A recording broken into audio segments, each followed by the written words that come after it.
The crystal chandeliers blazed overhead as Duchess Evelyn Carrington watched her husband's mistress slide a possessive hand down his arm, right there, in front of 300 of the kingdom's most influential figures. Lady Corasanda's laugh cut through the string quartet like shattered glass. "How charming that you still attend these things," she purred, eyes locked on Evelyn. "Though I suppose someone has to maintain appearances." Alistair's silence was louder than any slap. That was the moment Evelyn understood. Titles meant nothing when the man who gave you one refused to defend it. But what Corisande and Alistair didn't know, what no one in that glittering ballroom could have guessed, was that the quietest woman in the room was about to become the most dangerous. If you want to see how a duchess destroys a duke without saying a word, stay until the end. And hey, drop a comment telling me what city you're watching from. I want to see how far this story travels. The Montclair Royal Charity Gala was supposed to be tedious. Evelyn had attended 17 of them over the past 6 years, each one a carefully choreographed dance of champagne flutes, strained smiles, and conversations that meant absolutely nothing. She'd perfected the art of standing beside Alistair with her spine straight and her expression pleasant, a living portrait of ducal propriety. Tonight felt different from the moment she stepped out of the carriage. The air had teeth in it, that peculiar tension that settles over a crowd when everyone knows something is about to happen but no one wants to acknowledge it. Evelyn felt it in the way the doorman's eyes flickered past her face too quickly, in the brief pause before the herald announced their arrival, in the sudden hush that fell over the marble entrance hall when they walked in. Alistair didn't seem to notice, or maybe he did and simply didn't care. "Try to look engaged tonight," he muttered as they climbed the grand staircase. His hand rested at the small of her back, a gesture that appeared affectionate to observers but felt like a brand. "The Rothermere delegation is here. I need them thinking we're stable." Stable, as if their marriage were a business merger that required good quarterly reviews. "Of course," Evelyn said. Her voice came out smooth, practiced. 6 years of marriage to Alistair Vaughan had taught her to keep everything that mattered locked behind her teeth. The ballroom opened before them like a gilded trap. Candlelight reflected off polished floors. Women in gowns that cost more than some families earned in a year glided past in clouds of perfume. Men in military dress uniforms clustered near the bar, their laughter booming over the delicate strain of violins. Evelyn recognized most of the faces. Lady Pemberton, who'd stopped inviting her to garden parties 2 years ago. Lord Hastings, who'd made an exceptionally crude joke about ducal duties at last month's hunt. The Baroness of Ashford, whose smile never quite reached her eyes when she looked at Evelyn. They all knew. That was the thing about aristocratic society. Secrets lasted about as long as champagne bubbles. "Duke Vaughan!" A portly man in an admiral's uniform materialized at Alistair's elbow. "Heard about the textile deal. Brilliant maneuvering, absolutely brilliant." Alistair's posture shifted, his chest expanding slightly. This was his element, the praise, the politics, the endless performance of power. "Admiral Prescott, good to see you. Yes, the terms were quite favorable, though I can't take all the credit." "Nonsense, pure genius on your part." Prescott's gaze slid over Evelyn like she was part of the furniture. "Duchess, lovely as always." "Admiral." Evelyn inclined her head precisely the required number of degrees. Not too much. That would seem desperate. Not too little. That would be rude. The Admiral had already turned back to Alistair, launching into an animated discussion about tariffs. Evelyn stood there, a decorative statue in emerald silk, and let their words wash over her. She'd learned this skill early, how to be present and invisible simultaneously. Her eyes drifted across the ballroom. That's when she saw the ripple. It started near the entrance, heads turning, whispers spreading like oil on water. The string quartet played on, oblivious, but the crowd's attention had fractured. Women leaned toward each other behind their fans. Men's expressions hardened with something between interest and disapproval. Then the crowd parted. Lady Corisande Ashworth moved through the ballroom like she owned it. Her gown was crimson, a deliberate provocation since etiquette dictated pastels for spring galas. It clung to her figure in ways that made several elderly matrons clutch their pearls. Her dark hair was piled high, woven through with gold chains that caught the candlelight. She was beautiful in the way a knife was beautiful, sharp, dangerous, impossible to ignore. And she was walking directly toward them. Evelyn's stomach dropped, but her face remained serene. She'd spent years learning to control her expressions, to never let anyone see the crack in the porcelain. Beside her, Alistair had gone very still. The Admiral was still talking, but his words had become background noise. Corisande stopped 3 feet away, close enough that Evelyn could smell her perfume, something heavy and sweet, like overripe fruit. Alistair. Corisande's voice was warm, intimate, like they were alone in a bedroom rather than standing in the middle of 300 witnesses. I was hoping I'd find you here. The Admiral's mouth snapped shut. An uncomfortable silence expanded around them like a soap bubble, ready to pop. Lady Corisande, Alistair said. His tone was carefully neutral, but Evelyn knew him well enough to hear the strain underneath. I wasn't aware you'd received an invitation. Corisande's smile sharpened. Oh, I didn't, but I've never been very good at waiting for permission. She stepped closer, slipping her arm through Alistair's with the ease of long practice. Besides, these charity events are so dreadfully boring. I thought you might need rescuing. Evelyn stood frozen. Every eye in the vicinity had locked onto their little tableau. This wasn't subtle. This wasn't even clever. This was Corisande marking territory in the most public way possible. Say something, she willed Alistair silently. Tell her to leave. Defend your wife in front of these people. Alistair cleared his throat. This is unexpected. That was all. No dismissal, no defense, just weak surprise, as if his mistress appearing at a royal gala and attaching herself to his arm was merely an awkward social hiccup. Corisande's gaze swung to Evelyn, and her smile turned razor thin. Duchess Carrington, how lovely you look tonight. Though I must say, she tilted her head, studying Evelyn like an interesting insect. You always have such a fragile elegance about you, like porcelain. Beautiful, of course, but so very delicate. One worries about cracks. The words landed like stones in still water. Around them, fans snapped shut. Conversations died mid-sentence. Even the violins seemed to hesitate. Evelyn felt heat crawling up her neck, but she kept her voice level. How kind of you to notice. Oh, I always notice. Corisande leaned closer to Alistair, her fingers tightening on his arm. Especially when something important might be at risk of breaking. Power requires a certain durability, don't you think? Not everyone is built for it. Admiral Prescott coughed and suddenly remembered an urgent need to check on the hors d'oeuvres. Other guests began drifting away, though not far. They wanted to maintain plausible deniability while still being close enough to hear everything. Evelyn looked at her husband, waited for him to say something, anything.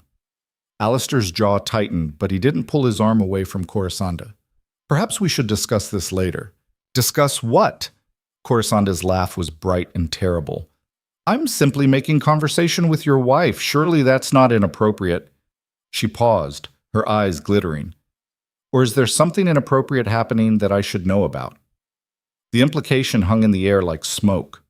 She was daring him to publicly acknowledge their affair, to choose sides right here in front of everyone who mattered. Alistair said nothing. The silence stretched. 1 second. 2. 5. And in that silence, Evelyn understood that her husband had already chosen. He'd probably chosen months ago, maybe even years. She'd just been too invested in the illusion of her marriage to see it. Her title, her position, her 6 years of playing the perfect Duchess, none of it meant anything if the man beside her refused to defend it. If you'll excuse me, Evelyn said quietly, I should check on the auction preparations. She turned and walked away before either of them could respond. Her legs felt like they belonged to someone else, mechanical and distant. Behind her, she heard Corisande's laugh again, followed by Alistair's low murmur. The crowd parted for her, which was worse than if they'd blocked her path. They watched with avid eyes, already composing the gossip they'd spread tomorrow. Poor Duchess Carrington. So humiliated. So weak. Evelyn made it to the ladies' retiring room before her hands started shaking. The room was blessedly empty. Most of the women were still in the ballroom, feeding on the scandal like vultures. Evelyn gripped the edge of the marble sink and stared at her reflection. Her face was pale but composed, not a hair out of place. The perfect Duchess, even in ruins. A laugh bubbled up in her throat, bitter and sharp. She'd worked so hard to be what they wanted, to be graceful and quiet and decorative, to never cause problems or make demands. And where had it gotten her? The door opened. Eveline quickly straightened, smoothing her expression, but it was only Marguerite, one of the few women in society who'd remained genuinely kind to her. "I saw what happened," Marguerite said softly. She was older than Eveline by a decade, her brown hair threaded with gray. "Are you all right?" "Of course." The lie came automatically. "Lady Corisande was just being herself. Lady Corisande was being a vicious cow, and your husband should have thrown her out on her backside." Marguerite's voice was fierce. "Everyone knows what she is to him, Eveline. Everyone. But to flaunt it like that in front of the entire peerage, please." Eveline held up a hand. "I don't need pity." "I'm not offering pity. I'm offering outrage on your behalf since you seem determined not to feel any yourself." Eveline turned back to the mirror, adjusting an earring that didn't need adjusting. "What would you have me do? 'Cause a scene? Slap her? That's what she wants, to make me look hysterical and unstable. So you'll just accept this?" "I didn't say that." Marguerite studied her reflection. "You're planning something." "I'm planning to survive this evening with my dignity intact." Eveline met her friend's eyes in the mirror. "Everything else can wait." When she returned to the ballroom 20 minutes later, Corisande was holding court near the grand piano, Alistair at her side like an obedient dog. A small crowd had gathered around them, drawn by the spectacle. Eveline could hear Corisande's voice carrying across the room, bright and confident. "Oh, the Duke is always so modest about his achievements. I keep telling him he should take more credit. After all, real power shouldn't hide behind false humility." Eveline's fingers tightened on her champagne flute, but her face remained pleasant. She circulated through the room, making conversation with the people who would still speak to her. Most avoided her eyes. A few offered careful platitudes that meant nothing. By the time they left the gala 3 hours later, Eveline's face hurt from smiling. The carriage ride home was silent. Alistair stared out the window, his jaw tight. Eveline kept her hands folded in her lap and watched the city lights blur past. "I didn't invite her," he finally said. "I know. She's persistent. Clearly." Another silence. Then, "You're angry." Eveline almost laughed. "What gave it away?" "Don't be dramatic, Eveline. You're making this worse than it is." Now she did turn to look at him. "Your mistress publicly humiliated me in front of the entire peerage, and you stood there like a statue. How exactly should I make that better?" "She's not—" He stopped, reconsidered. "Our arrangement is complicated." "Complicated?" Eveline tasted the word, found it lacking. "Is that what we're calling adultery now?" "You knew what this marriage was when you entered it. A strategic alliance between families. We both did. I knew it wasn't a love match. I didn't realize that meant you could parade your affairs in my face." Alistair's expression hardened. "I've been discreet for years. What happened tonight was her choice, not mine. And yet you allowed it. What was I supposed to do? Throw her out?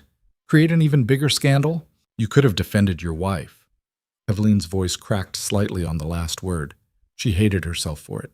"You could have made it clear that whatever you do in private, publicly, I'm still the Duchess of Vaughan, and I deserve basic respect." "You are being dramatic." The carriage pulled up to the ducal estate, a sprawling manor that had been in the Vaughan family for 200 years. Alistair climbed out without waiting for her, his posture rigid with irritation. Eveline sat in the darkness for a moment longer. Through the carriage window she could see the house rising against the night sky, all its windows dark except for the ones in Alistair's study. She'd lived here for 6 years, walked these halls, hosted dinners, played the role assigned to her. But she'd never really belonged, not the way Alistair did. This was his legacy, his power, his world. Or was it? A thought flickered at the edge of her mind. Something her father had mentioned years ago, before the wedding. Something about the estate's legal structure. At the time, she'd been too nervous about the marriage to pay attention. But now... Eveline stepped out of the carriage and walked into the house. Instead of going to her chambers, she turned toward the library. The estate kept all its legal documents in a locked cabinet there. She'd never had reason to examine them before. Maybe it was time to start. The library was cold and dark. Eveline lit a candle and pulled out the keys she'd been given when she became Duchess. Ceremonial, mostly, since she'd never used half of them. but one of them fit the cabinet lock. Inside were rows of leather-bound ledgers and files, marriage contracts, property deeds, trust documents. Evelyn pulled out the file labeled Ducal Estate Primary Holdings and spread it across the desk. The legal language was dense, full of whereases and heretofores that made her head ache. But she was intelligent, and she'd been educated well. She began to read. An hour later, she sat back in her chair, her heart pounding. The estate wasn't structured the way she'd assumed. Yes, Alistair held the Duke's title, but many of the actual assets, the lands, the investments, the income streams, were bound to specific roles, not to him personally. And several of those roles were legally tied to the Duchess. Not just any woman Alistair married. The Duchess, as defined by ancient family law that predated him by centuries. There were clauses she didn't fully understand yet, protections that seemed designed to prevent a duke from simply casting aside his wife and installing someone new. Mechanisms that locked certain powers in place as long as the Duchess held her position. If Alistair tried to remove her, if he actually divorced her or elevated Corisande to take her place, he might trigger legal consequences he didn't anticipate. Evelyn's hands trembled slightly as she closed the file. This wasn't complete. She'd need a lawyer, someone who understood estate law far better than she did. But it was a beginning, a weapon she hadn't known she possessed. She thought of Corisande's smirk, Alistair's silence, the crowd's avid stares. They all thought she was weak, fragile, a decorative piece that could be easily pushed aside. Let them think that. While they were busy underestimating her, she'd be doing something far more dangerous than causing scenes or fighting for her husband's affection.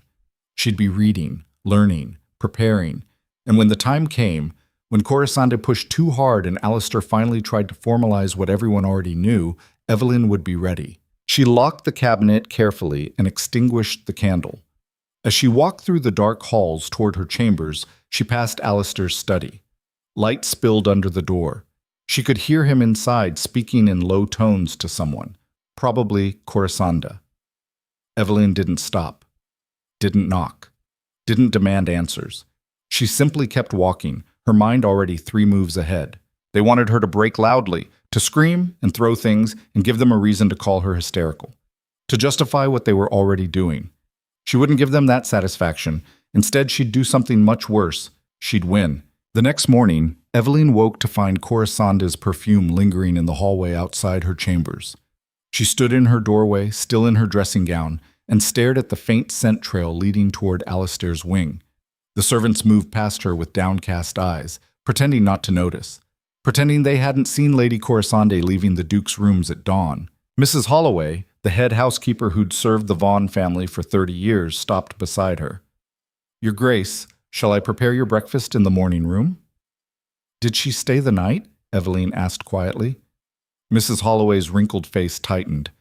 I couldn't say, Your Grace." "That means yes." Evelyn stepped back into her room. "I'll take breakfast in my chambers today. And Mrs. Holloway, from now on, I'd like a record of all visitors to the estate. Names, times of arrival and departure, everything." The housekeeper's eyes widened slightly. "Of course, Your Grace." After breakfast, Evelyn dressed carefully in a navy walking suit and made her way to the estate's business office. It was a small room on the ground floor that she'd visited perhaps twice in 6 years. Alistair handled all financial matters, and she'd never questioned it. The estate manager, Mr. Thornbury, looked startled when she walked in. He was a thin man in his 50s with ink-stained fingers and a perpetually worried expression. "Duchess Carrington, I wasn't expecting, that is, how can I help you?" "I'd like to review the estate's financial records," Evelyn said. "All of them." Thornbury blinked. "All of them? That's quite extensive, Your Grace. Perhaps if you told me what specific information you need, I need to understand how this estate operates. The income sources, the expenditures, the investments, everything." She sat down in the chair across from his desk without being invited. "I realize I should have taken an interest in this years ago. I'm rectifying that now." "Does the Duke know you're here?" Evelyn met his eyes steadily. "I'm the Duchess of Vaughan. I don't need permission to review my own household's finances." Thornbury swallowed hard. "Of course not, Your Grace. I simply meant, well, His Grace typically prefers to handle these matters personally." "I'm sure he does. Evelyn smiled, but it didn't reach her eyes. The ledgers, Mr. Thornberry. He brought them out reluctantly, stacking leather-bound books on the desk between them. As Evelyn began to read, Thornberry hovered nervously, occasionally offering explanations that she didn't ask for. The numbers told a story. The Vaughn estate was profitable, but not as much as she'd assumed. There were significant expenses she didn't recognize, payments to various accounts that weren't clearly labeled. When she asked about them, Thornberry became evasive. Those are discretionary funds for the Duke's personal use. How much per month? I'd have to calculate. Roughly. Thornberry's collar seemed to tighten. Perhaps £3,000. Evelyn's pen paused mid-note. £3,000 a month on unlabeled expenses. Enough to maintain a separate household, or to keep a mistress in exceptional comfort. I see. And these payments began when? About 2 years ago. 2 years. Right around the time Corisande had appeared at a hunting party and never quite left the periphery of Alistair's life. Evelyn continued reading. She was looking for something specific now, the legal structure she'd glimpsed in last night's documents, the parts of the estate that weren't entirely under Alistair's control. There. A section labeled Entailed Properties, Ducal Line, and beneath it a subsection, Assets Bound to Duchess Ship. What are these? She pointed to a list of properties. Thornberry leaned over to look. Ah, those are the older holdings. They're part of the original Vaughan Trust, established about 200 years ago. They can't be sold or transferred without specific conditions being met. What conditions? Well, they require signatures from both the Duke and Duchess. It's an old law meant to prevent a Duke from squandering family assets if he... Thornberry trailed off, clearly uncomfortable. If he what? If he became incompetent, or if he tried to disinherit his legitimate wife in favor of a mistress. Thornberry's face flushed. It was a different time, Your Grace. These laws were designed to protect duchesses from being cast aside. Evelyn felt something cold and sharp settle in her chest. So these properties, they can't be accessed without my consent? Not legally, no. Though in practice, since you've never objected to the Duke's management, I'm objecting now.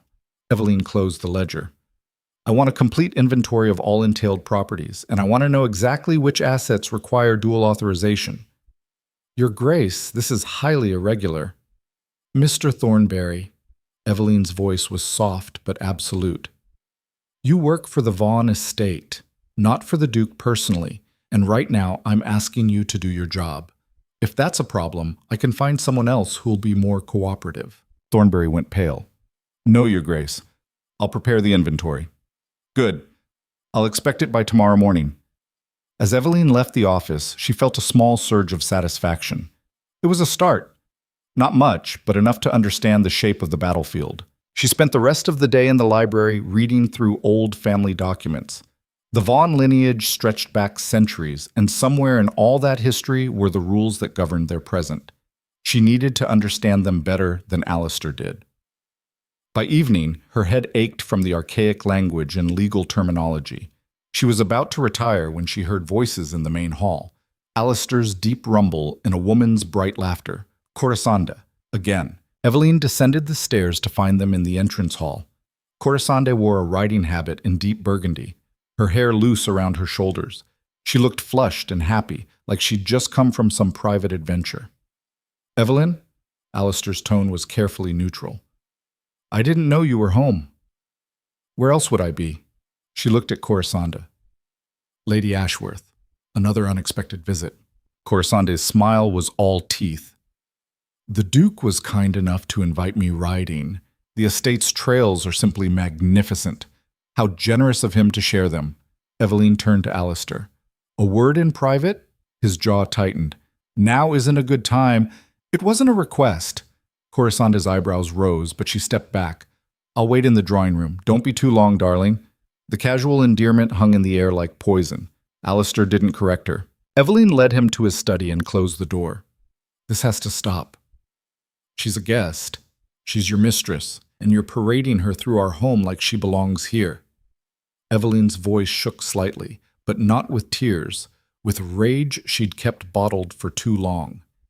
Do you have any idea how humiliating this is? You're being unreasonable. Am I? Tell me, Alistair, when exactly did you decide my feelings stopped mattering? Your feelings? He laughed, sharp and bitter. You've never shown any particular feeling toward me, Eveline. Our marriage has been a polite arrangement from the start. Don't pretend you're heartbroken. I'm not heartbroken. I'm furious. There's a difference. She stepped closer. You want to keep her? Fine. But you'll do it discreetly. You won't bring her to our home. You won't humiliate me in front of the staff and the peerage. You'll maintain the basic respect that my position demands. Your position. Alistair's expression hardened. You seem to have forgotten that your position exists because of me. You're the Duchess of Vaughan because I made you one. And what I give, I can take away. Can you? The words came out before Evelyn could stop them. Are you certain about that? Something flickered in his eyes. What are you talking about? Nothing. I'm simply clarifying our situation. She forced herself to sound calm. If you want to continue this affair, that's your choice. But I won't be disrespected in my own home. Alistair was quiet for a long moment. Then, Corisande is important to me. More important than your Duchess? Different. He looked away. You don't understand what she... I don't care what she gives you, Eveline interrupted. I care that you're making me look like a fool. That stops now, or I'll make this very difficult for you. Is that a threat? It's a boundary. Eveline turned toward the door. Set one with your mistress, or I will. She left before he could respond. In the hallway, she nearly collided with Corisande, who'd obviously been listening at the door. Trouble in paradise? Corisande asked sweetly. Eavesdropping is unbecoming, Eveline said coldly. So is clinging to a husband who doesn't want you. Corisande moved closer, her voice dropping. You must know it's only a matter of time, don't you? He's going to leave you, and when he does, all of this, she gestured at the grand hallway, stops being yours. Eveline felt her control slipping. She wanted to slap that smug face, to scream, to do something that would crack Corisande's composure the way her own had been cracked. Instead, she smiled. We'll see. She walked away with her spine straight, but her hands were shaking. Behind her, she heard Corisande's laugh, confident, cruel, certain of victory. Over the next 3 weeks, Corisande's presence at the estate increased. She attended dinners. She appeared at afternoon teas with other society women, inserting herself into conversations as if she had every right to be there. She redecorated one of the guest rooms without asking permission, filling it with her personal belongings. And slowly, methodically, she began replacing the staff. It started with Mrs. Holloway. Eveline came downstairs one morning to find the head housekeeper gone, her position filled by a younger woman named Miss Pritchard, who called Corisande "my lady" with obvious deference. Where is Mrs. Holloway? Eveline demanded. Miss Pritchard's expression was carefully blank. She's been given early retirement, Your Grace. Lady Ashworth felt the household needed fresh management. Lady Ashworth has no authority to dismiss staff. The Duke approved it. Of course he did. 2 days later, the head gardener, a man who'd served the estate for 15 years, was replaced. Then the senior footman. Then the cook. Each time, Eveline protested to Alistair. Each time he claimed it was necessary for modernizing the household. Each time Corisande's influence became more obvious. The new staff were loyal to her. They took her orders over Eveline's. They reported household matters to Corisande first. Within a month, Eveline had become a guest in her own home. At a formal dinner party one evening, Corisande openly corrected Eveline's seating arrangement. Oh, you've put Lord Hastings next to the ambassador? That won't do at all. They had that dreadful argument last season. She moved the place cards with casual authority. There, much better. Several guests watched the exchange with barely concealed interest. Eveline felt her face burn, but she said nothing. Making a scene would only give them what they wanted. After dinner, Marguerite pulled her aside. Why are you letting her do this to you? What would you have me do? Fight back. Tell Alistair to choose. Make him formalize the divorce if that's what he wants. And lose everything? Eveline shook her head. No, not yet. Then when? Soon. The truth was, Eveline had spent those 3 weeks doing more than suffering in silence. She'd consulted with 3 different lawyers, all sworn to secrecy. She'd reviewed every document in the estate's archives. She'd traced the legal framework of the Vaughan holdings back through 2 centuries of family law, and she'd discovered something extraordinary. The Vaughan estate wasn't just a title and some properties. It was a complex legal entity with protections built into its very foundation. When the first Duke of Vaughan had established the family trust, he'd done so with specific clauses designed to prevent future dukes from destroying what he'd built. One of those clauses tied the estate's core assets, roughly 60% of its total value, directly to the Duchess's position.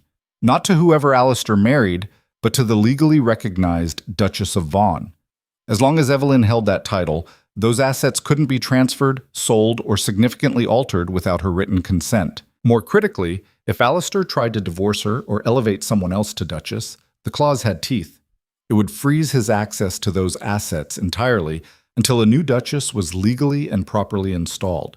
But the law required a formal annulment process that could take years, and during that time the current Duchess retained control. It was a legal trap built by a paranoid ancestor who'd apparently worried about his descendants' judgment, and Alistair had no idea it existed. The problem was timing. If Evelyn revealed her hand too early, Alistair might find a way around it. She needed him to commit first, to make an official move to remove her. Only then could she spring the trap. On the 4th week, her opportunity arrived. Alistair announced a formal council review, a quarterly meeting where the Duke presented the estate's status to a council of family elders and legal advisors. It was mostly ceremonial, a remnant of older times when dukes had less autonomous power.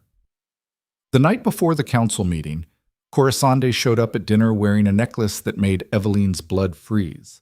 It was the Vaughan sapphires, a family heirloom that traditionally passed to each new Duchess on her wedding day. Evelyn had worn them at her own wedding. She kept them in a locked case in her chambers. "Where did you get that?" The question came out sharper than she intended. Corisande's hand drifted to the sapphires, feigning surprise. "Oh, these? Alistair gave them to me. He said they'd been locked away too long." Her smile was venomous. "Don't you think they're stunning? I feel like a duchess wearing them." Across the table, Alistair had the grace to look uncomfortable, but he didn't contradict her.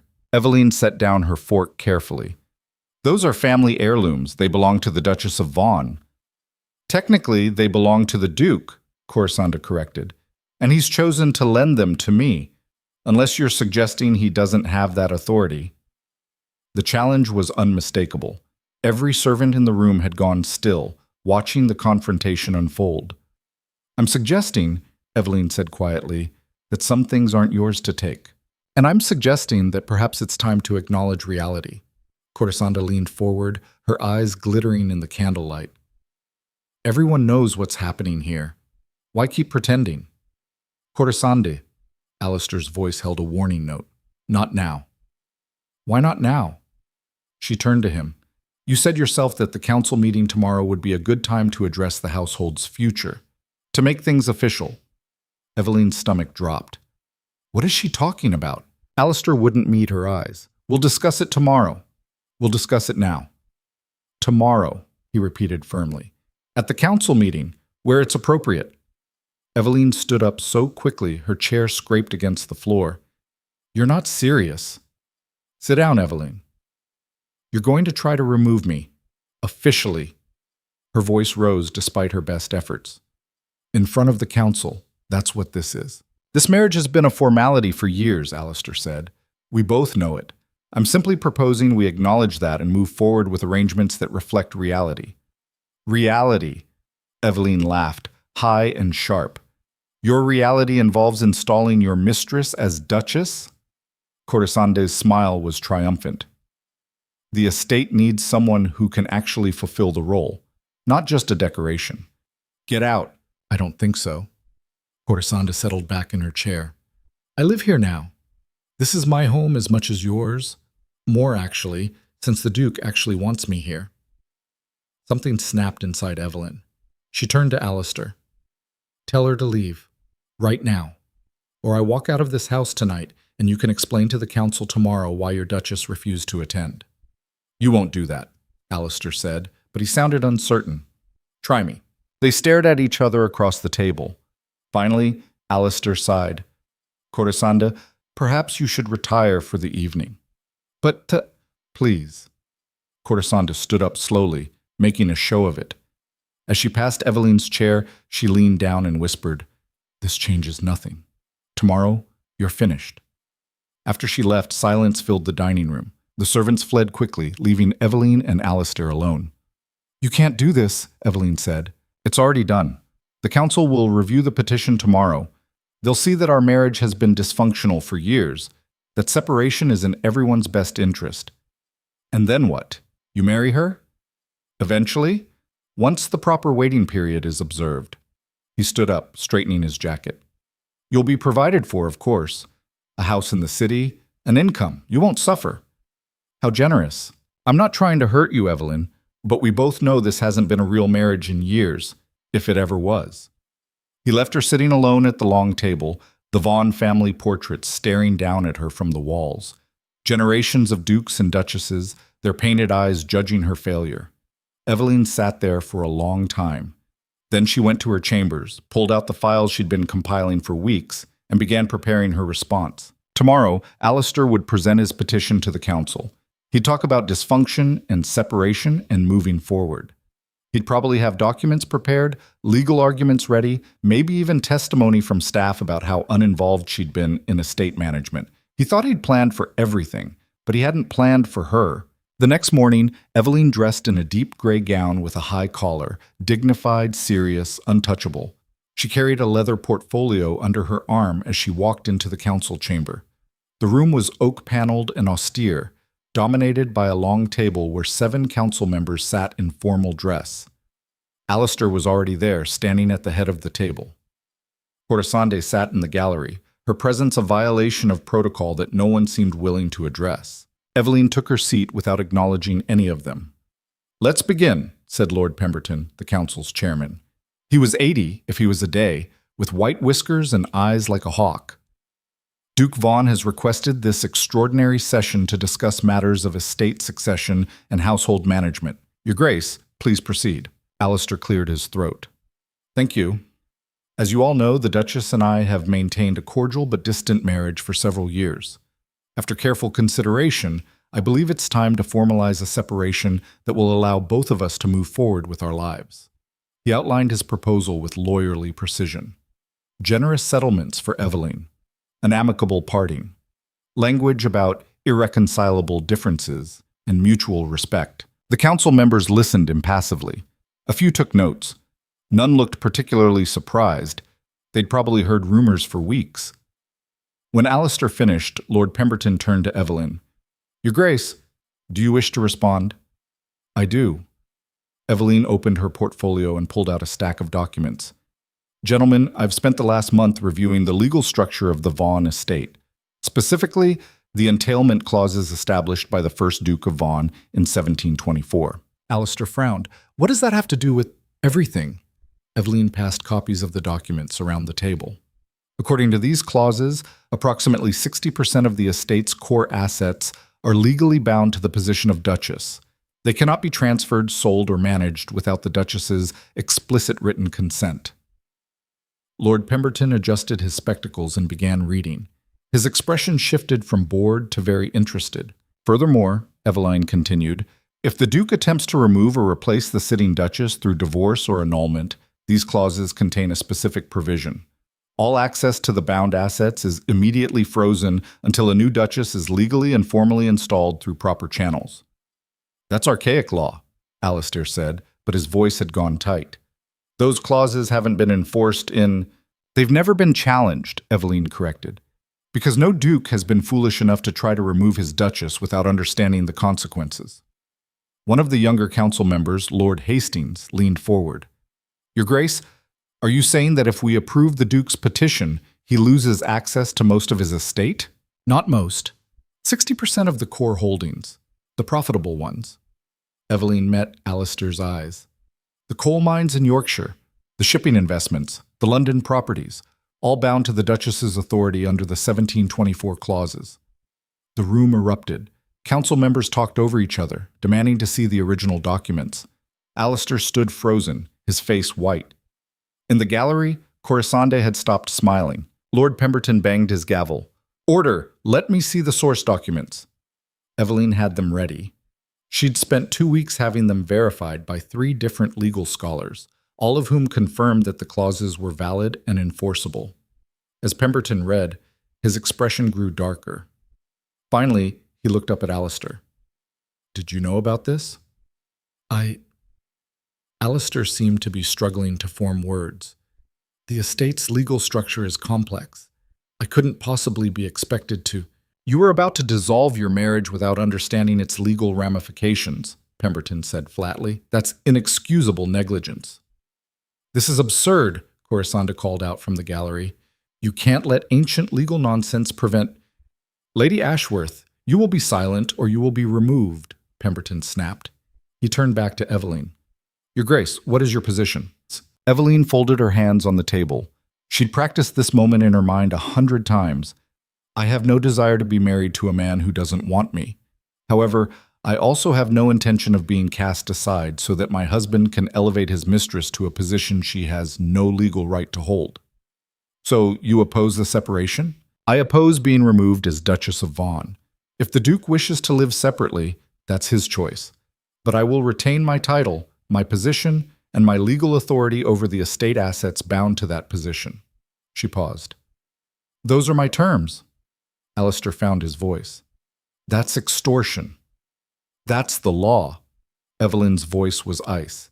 "The law your ancestor wrote specifically to prevent this exact situation. Perhaps he understood something about the Vaughan men that you've forgotten." The council deliberated for 3 hours. Evelyn sat in an antechamber, her hands shaking now that the performance was over. She'd done it. She'd actually done it.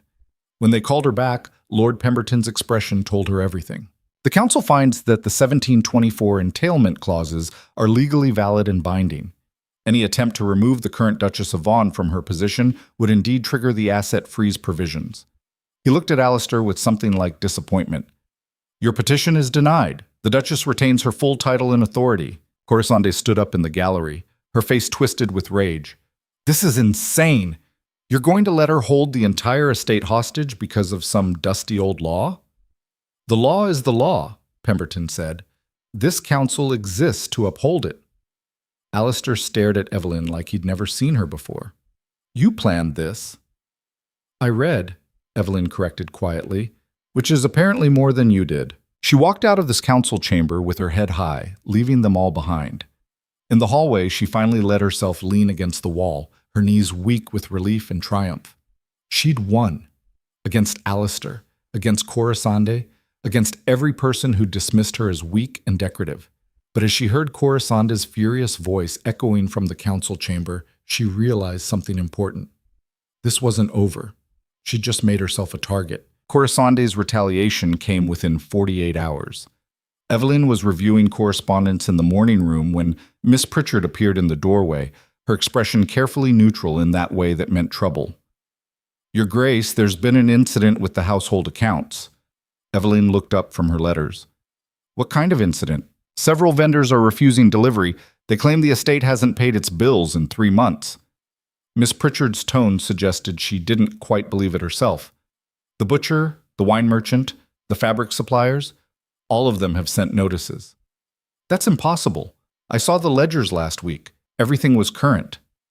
"Nevertheless, they're demanding payment before they'll provide any further service." Evelyn set down her pen. "Where's Mr. Thornberry?" "He's been dismissed, Your Grace." The words hit like a slap. "By whom?" "Lady Ashworth informed him this morning that his services were no longer required. She's installed her own accountant, a Mr. Blackwell from London." Of course she had. Evelyn stood up, her chair scraping against the floor. "Where is the Duke?" "He left for his club an hour ago." Naturally. Alistair had been avoiding her since the council meeting, communicating only through servants and terse notes. Evelyn found Corisande in what used to be the Duchess's private sitting room, a sunny space overlooking the gardens that Evelyn had decorated herself when she first married. Now it was filled with Corisande's things: velvet cushions in garish colors, fashion magazines scattered across the furniture, a writing desk covered in correspondence. Corisande looked up from a letter she was composing, her expression one of studied innocence. "Your Grace, to what do I owe the pleasure?" "You dismissed Mr. Thornberry." "I did. The man was incompetent. Half the estate's bills haven't been paid in months. That's a lie. Is it? Corisande stood up, moving to the window with deliberate grace. Perhaps you should have been paying closer attention to the finances instead of playing lawyer with dusty old documents. Evelyn's hands clenched at her sides. You're sabotaging the household accounts to make me look incompetent. I'm fixing the mess you've created through negligence. Corisande turned, her smile sharp. But if you'd like to take over the accounts yourself, by all means. I'm sure the council would love to hear how the Duchess let the estate fall into debt while she was busy plotting legal maneuvers. It was elegant, Evelyn had to admit. If the estate appeared mismanaged under her watch, it would undermine everything she'd established at the council meeting. The message was clear. You may have legal authority, but I control the day-to-day operations, and I can make you look like a failure. Where is Mr. Blackwell? Evelyn asked quietly. In the estate office, reviewing the disaster Thornberry left behind. Evelyn found Mr. Blackwell bent over a desk covered in ledgers. He was younger than Thornberry, maybe 40, with slicked back hair and the calculating eyes of a man who knew exactly what game was being played. Mr. Blackwell, I'm Duchess Carrington. He stood, offering a bow that was technically correct but somehow mocking. Your Grace, I was told you might visit. I want to see the account books. Of course. He gestured to the chaos of papers. Though I warn you, they're in quite a state. It appears the previous accountant was rather lax in his record-keeping. Evelyn spent the next hour reviewing the ledgers while Blackwell watched with barely concealed amusement. The numbers had been doctored, she could see that much. Payments that should have been recorded as complete were marked as outstanding. New debts had appeared that she'd never authorized. The books looked like the work of someone either criminally incompetent or deliberately destructive. This is fabricated, she said finally. That's a serious accusation, Your Grace. It's the truth. These entries don't match the records from last month. Perhaps the previous records were incomplete. Blackwell's smile was oily. I can only work with what I find. Evelyn wanted to throw the ledgers at his smug face. Instead, she gathered up the documents from the previous quarter, the ones she'd reviewed with Thornberry, and left without another word. She found Thornberry at his home in the village, a small cottage he'd lived in for 20 years. He answered the door in shirt sleeves, looking haggard. Your Grace, I didn't expect... Please, come in. The cottage was modest but neat. Thornberry's wife brought tea while Evelyn explained what she'd found. It's all lies, Thornberry said, his voice shaking with anger. I kept those books perfectly. Every payment recorded, every account balanced. Lady Ashworth's man has falsified the records. Can you prove it? I have copies. I always keep copies. He retrieved a wooden box from a cabinet, pulling out neat stacks of ledger pages. Here, every transaction for the past year, documented and verified. Evelyn compared them to the books in the estate office. The discrepancies were obvious, dozens of payments marked as complete in Thornberry's records but listed as outstanding in Blackwell's version. Why would she do this? Thornberry asked. What does she gain? She's trying to undermine my authority. If the estate looks mismanaged, the council might reconsider their decision. Evelyn carefully organized the documents. May I keep these? Of course, Your Grace. Though I should warn you, Lady Ashworth threatened me when she dismissed me. Said if I caused any trouble, she'd make sure I never worked in estate management again. She has no authority to make such threats. Doesn't she? Thornberry's expression was grim. Forgive me, Your Grace, but from where I'm sitting, she seems to have quite a lot of authority. More than you do, in practical terms. The words stung because they were true. Evelyn might have legal power over the estate's core assets, but Corisande controlled the household, the staff, the daily operations. She was the one people listened to, the one they feared. Over the next week, the sabotage intensified. The head gardener reported that someone had ordered the formal gardens replanted, destroying years of careful cultivation, without consulting anyone. When he protested, he was dismissed. The household silver went missing. Miss Pritchard claimed it had been sent out for cleaning, but couldn't provide documentation of where or when. A valuable painting disappeared from the gallery. Corisande claimed it had been moved to storage for safety reasons, but refused to say where. Each incident was small enough to seem like a misunderstanding. Together, they created an atmosphere of chaos that made Evelyn look ineffective. At dinner one evening, one of the few times Alistair still deigned to appear, Evelyn confronted him directly. Your mistress is destroying this estate piece by piece, and you're allowing it. Alistair didn't look up from his roast. Corisande is helping to modernize operations that have been stagnant for years. She's stealing. She's falsifying records. She's driving away loyal staff and replacing them with people who have no connection to this family's history. Perhaps that's not a bad thing. He finally met her eyes. This estate has been too focused on tradition. It needs fresh perspective. Fresh perspective? Or just her perspective? What difference does it make? Alistair set down his fork. You got what you wanted at the council meeting, Evelyn, your precious legal authority. But you can't actually run an estate from a dusty law library. Someone has to manage the day-to-day operations, and you've made it clear you have no interest in that. I had no interest because you never gave me any authority to... You never asked for any. His voice rose. In 6 years, you never once showed interest in the accounts, the staff management, the business decisions. You were content to be decorative. And now you're angry that someone else has stepped in to actually do the work? The accusation hit harder than Evelyn wanted to admit. He wasn't entirely wrong. She had stayed in her lane, never pushed for involvement, accepted the narrow role assigned to her. But that didn't give Corisande the right to destroy everything. I'm asking for authority now, Evelyn said. I want Blackwell dismissed. I want Thornberry reinstated. I want an inventory of everything that's been removed from the estate in the past month. And I want a wife who doesn't hold my entire inheritance hostage with legal technicalities. Alistair stood up. We don't always get what we want. He left her alone at the table. Again.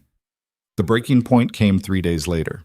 Evelyn received a letter from the family solicitor, a man named Mr. Winters, who'd served the Vaughan estate for 30 years. His handwriting was shaky, the tone urgent. Your Grace, I felt I must inform you of a development that concerns me greatly. Lady Ashworth has been making inquiries about the estate's trust structure, specifically regarding alternative methods of transferring assets. She has consulted with several London lawyers known for their creative interpretations of inheritance law. I thought you should be aware. Evelyn read the letter 3 times, her chest tightening. Corisande wasn't just undermining her authority anymore. She was looking for loopholes. She called for her carriage immediately and went to Winter's office in the city. The old solicitor looked relieved to see her. Thank you for coming, Your Grace. I've been quite worried. What exactly is she trying to do? Winters spread several documents across his desk. She's exploring whether the 1724 clauses might be invalidated through modern trust law, arguing that they're archaic, potentially discriminatory, not enforceable under current legal standards. Can she do that? It would require a lengthy court battle, but she's hired some very expensive lawyers, and they're preparing a case. He looked at her over his spectacles. Your Grace, I must ask, does the Duke know about this? I don't know. Evelyn felt cold spreading through her chest. Does it matter? It matters because if he's supporting this effort, it means he's willing to spend a fortune to remove you. The legal fees alone could drain the estate's liquid assets. So even if I win, the estate loses. Precisely. Winters folded his hands. There is another option, of course. What? You could negotiate a settlement, resign as Duchess in exchange for generous terms. It would be cleaner than a court battle. You mean surrender? I mean survival, Your Grace. His voice was gentle. I've seen these battles before. They get ugly. The press gets involved. Private matters become public. Your reputation, your family's name, everything gets dragged through the mud. And even if you win legally, you lose in every other way that matters. Evelyn stared at the papers on his desk. Documents full of legal jargon, centuries of precedent, and ultimately, the cold reality that being right didn't always mean winning. I need to think about it, she said finally. That night, she couldn't sleep. She walked the estate's halls in her dressing gown, a ghost in her own home. Most of the staff were asleep, but she could hear voices from the drawing room, Corisande's bright laugh, Alistair's low murmur. They were celebrating, planning, moving forward as if she'd already disappeared. Evelyn stood outside the drawing room door, listening. The lawyers think they can have it wrapped up in 6 months, Corisande was saying. Those old trust laws have never been tested in modern court. They'll crumble. 6 months is a long time. Alistair sounded tired. And expensive. Worth it, though, don't you think? To finally be free of her? A pause. Then, she's not as weak as I thought. She's desperate. That council meeting was a lucky break, nothing more. Once we invalidate those clauses, she'll have nothing. Corasande's voice turned sharp. Unless you're having second thoughts? No, I didn't expect her to fight this hard. Then you didn't know your wife very well, Corisande laughed. But that's fine. I know her, and I know exactly how to break her. Eveline's hands clenched in the fabric of her gown. She should walk away, go back to her chambers, pretend she hadn't heard. Instead, she pushed open the door. They both turned, startled. Corisande recovered first, her expression shifting to amused surprise. Eveline, couldn't sleep? I heard you. Eveline's voice was steady despite the rage boiling in her chest. Both of you, planning how to destroy me. Alistair had the grace to look uncomfortable. You weren't supposed to… What? Know that you're hiring lawyers to invalidate the very laws that protect me? That you're planning to spend the estate into bankruptcy just to get rid of me? She stepped into the room. Did you think I wouldn't find out? You're being dramatic, Corisande said. This is just business. Business? Eveline laughed, high and sharp. Is that what you call stealing, falsifying records, driving away loyal staff and replacing them with your puppets?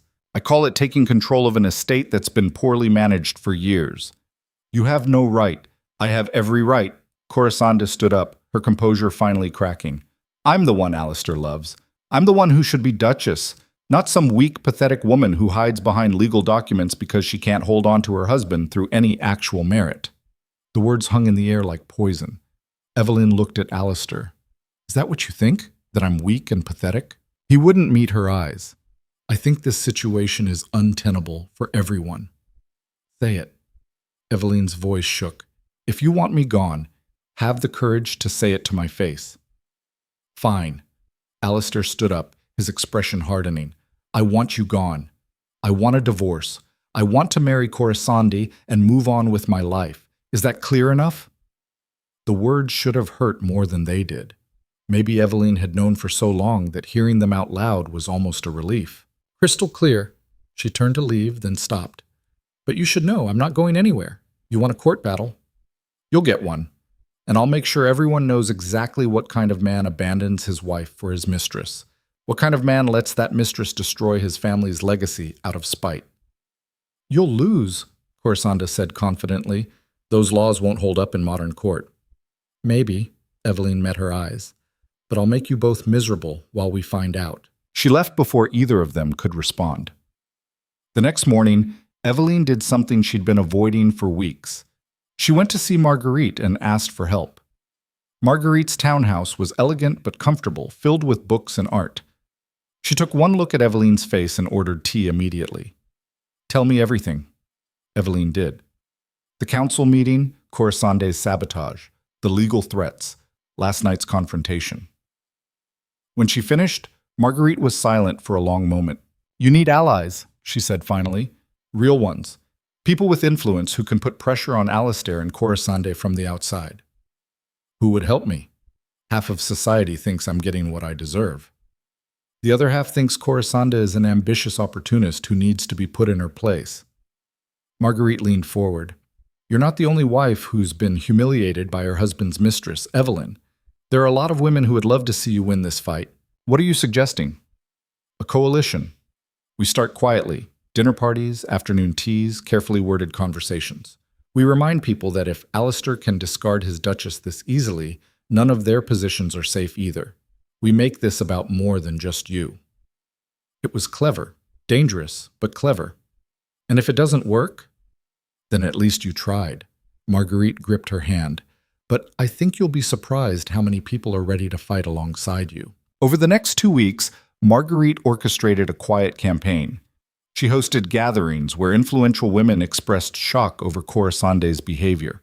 She arranged for Eveline to be seen at charity events, looking dignified and wronged. She spread carefully crafted rumors about Corisande's manipulations. The tide began to shift. Not dramatically, but enough that Eveline noticed. Invitations started arriving again. Women who'd avoided her began seeking her out, expressing sympathy and support. A few men, powerful ones, mentioned to Alistair that his domestic situation was becoming an embarrassment. Corisanda noticed too. "You've been busy," she said, cornering Evelyn in the estate library one afternoon. "Playing the victim, gathering your little army of bitter wives." "I'm not playing anything. I am the victim. Please, you're a grown woman who married for a title and got exactly what you bargained for." Corisanda moved closer, her voice dropping. "But I'll give you credit. You're more strategic than I expected. All those sad little tea parties, whispering about how wronged you've been. It's almost working." "Almost. It won't be enough." Corisanda's smile was cold. "Because at the end of the day, Alistair wants me, not you. And when a man wants something badly enough, he'll tear down every obstacle to get it, even if that obstacle is his own wife. Then let him try." "Oh, he will. We both will." Corisanda leaned against the bookshelf. "But I wanted to give you a chance to make this easy on yourself. Walk away now, Evelyn. Take a generous settlement and disappear with your dignity intact. Because if you force us to destroy you in court, we will. And it won't be pretty." "Is that a threat?" "It's a courtesy, woman to woman." Corisanda straightened. "You fought well. You surprised everyone, including me. But you can't win this. The best you can do is lose gracefully." After she left, Evelyn sat in the library for a long time, staring at the shelves of law books that had become her weapons. Corisanda was right about one thing. This was going to get ugly. Uglier than it already was. But surrender wasn't an option anymore. Not because Evelyn wanted to hold on to Alistair, that ship had sailed long ago. But because Corisanda couldn't be allowed to win. If she did, it would send a message to every mistress in the kingdom that duchesses were disposable. That position in law meant nothing compared to a man's desire. Evelyn pulled out her notes on the estate's legal structure. She'd been focusing on the 1724 clauses, but there had to be more. Other protections, other mechanisms. The Vaughan ancestors hadn't built this estate to be easily dismantled. She spent the next week buried in documents, barely sleeping, eating only when Marguerite forced her to. And slowly, piece by piece, she began to see something that made her heart race. The trust structure wasn't just about protecting the Duchess. It was about protecting the estate itself from reckless dukes. And right now, Alistair was being spectacularly reckless. He was spending enormous sums on lawyers. He'd authorized Corisanda to make expensive changes to the estate without proper oversight. He'd dismissed experienced staff and replaced them with people who had no loyalty to the Vaughan legacy. Every one of those decisions could be challenged as detrimental to the estate's interests. And if enough of them were documented, presented properly, Evelyn sat back, her mind racing. It was risky. It would require perfect timing and ironclad documentation, but it might work. She was still planning when the knock came at the library door. Miss Pritchard entered, her face pale. "Your Grace, there's been an incident." Evelyn's stomach dropped. "What kind of incident?" "A fire in the East Wing storage rooms." Evelyn ran. By the time she reached the East Wing, servants had formed a bucket line, desperately trying to contain the flames. Smoke poured from a storage room that housed centuries of family documents, marriage records, property deeds, historical correspondence. The same room where Evelyn had been keeping her copies of the estate's legal files. She grabbed the nearest footman. "How did this start?" "Don't know, Your Grace. One of the maids found it already burning." Evelyn pushed past him, trying to get closer, but the heat drove her back. Through the smoke, she could see the filing cabinets where she'd stored everything. Every document she'd copied, every piece of evidence she'd gathered, all of it burning. "Your Grace, you need to step back." Someone pulled her away from the flames. It took an hour to get the fire under control. By then, the storage room was destroyed. Evelyn stood in the hallway, covered in soot, staring at the blackened doorway.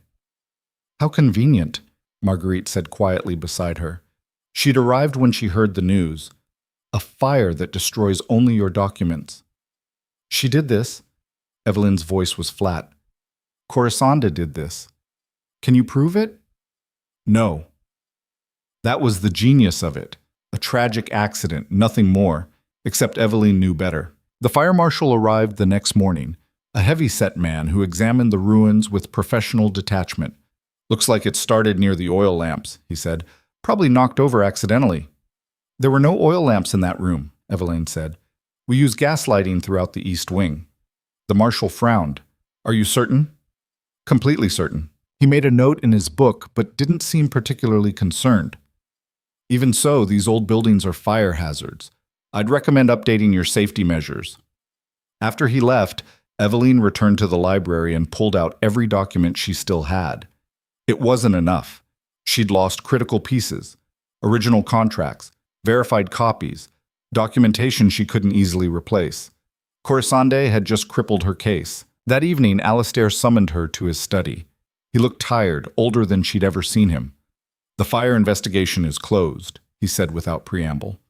"Accidental cause. Nothing suspicious." "It was arson. The marshal says otherwise." "The marshal is wrong, or paid off." Eveline's voice was sharp. "Your mistress destroyed evidence that could have protected this estate, and you know it. I know that you've become paranoid." Alistair rubbed his face. "Eveline, this has to stop. The fighting, the legal maneuvering, the political games, it's destroying both of us." "Then divorce me properly, through legal channels, with proper settlements. You know that's not possible with those damn trust clauses. So you'll just let Corisande burn down the estate instead? She had nothing to do with the fire." But his voice lacked conviction. Eveline stared at him. "You don't even believe that yourself." He was silent for a long moment. Then, "What do you want from me, Eveline? Really?" "I want you to choose." The words came out before she could stop them. "The estate or her? Your legacy or your mistress? You can't have both." "That's not fair. Life isn't fair, but consequences are real." She moved to the door. "The fire destroyed most of my legal documentation. Corisande probably thinks she's won, but I still have the original trust documents locked in the bank vault, and I still have my title. So tell both of you, that this isn't over." She left him sitting in his study, looking lost and defeated. But as Eveline walked back to her chambers, past the charred ruins of the East Wing, past servants who wouldn't meet her eyes, past rooms that no longer felt like home, she felt something shift inside her. This wasn't about winning anymore. This was about survival. And she was going to do whatever it took. The next morning, Eveline sent word to Mr. Winters. She needed to file a formal complaint with the council, not about the divorce, but about mismanagement of estate assets. Every reckless decision Alistair had made, every questionable expense, every dismissal of experienced staff. She was going to document it all and present it as evidence that he was unfit to manage the Vaughan holdings. It was the nuclear option. It would destroy whatever remained of their marriage, burn every bridge, make reconciliation impossible. But Corisande had already done that when she lit the match. Winters arrived that afternoon, his expression grave when she explained her plan. "Your Grace, if you file this complaint, there's no going back. The council will have to investigate. It could result in Alistair losing control of the estate entirely." "I know. They might appoint an outside administrator, someone neither of you controls." "I know that too. And the scandal will be catastrophic, I understand." Eveline met his eyes. "But what choice do I have? She's destroying everything, and he's letting her. If I don't act now, there won't be an estate left to fight over." Winters was quiet for a moment. Then he nodded. "I'll draft the complaint. But, Your Grace, be prepared for war, because that's what this will become." Eveline was preparing to sign the documents when Corisande appeared in the doorway of the library, flanked by two men Eveline didn't recognize. "Don't sign those papers," Corisande said. Eveline's hand hovered over the document. "Get out of my library." "Our library? Or have you forgotten?" Corisande gestured to the men. "These gentlemen are from the Royal Court's Administrative Office. They have some questions about your recent activities." Ice flooded Eveline's veins. "What are you talking about?" One of the men stepped forward, pulling out an official-looking document. "Duchess Carrington, we've received reports that you've been accessing restricted estate documents without proper authorization, documents that pertain to Crown lands held in trust by the Vaughan estate." "That's absurd. I have every right to review." "Actually, you don't." The man's voice was cold. "Crown land trusts require dual authorization from both Duke and Duchess for any document review. Acting unilaterally is a violation of royal trust law." Eveline stared at him. This was impossible. She'd reviewed those same documents with Mr. Thornberry months ago, and no one had said anything about dual authorization. Unless the rules had changed. unless someone had lobbied to have them changed specifically to trap her.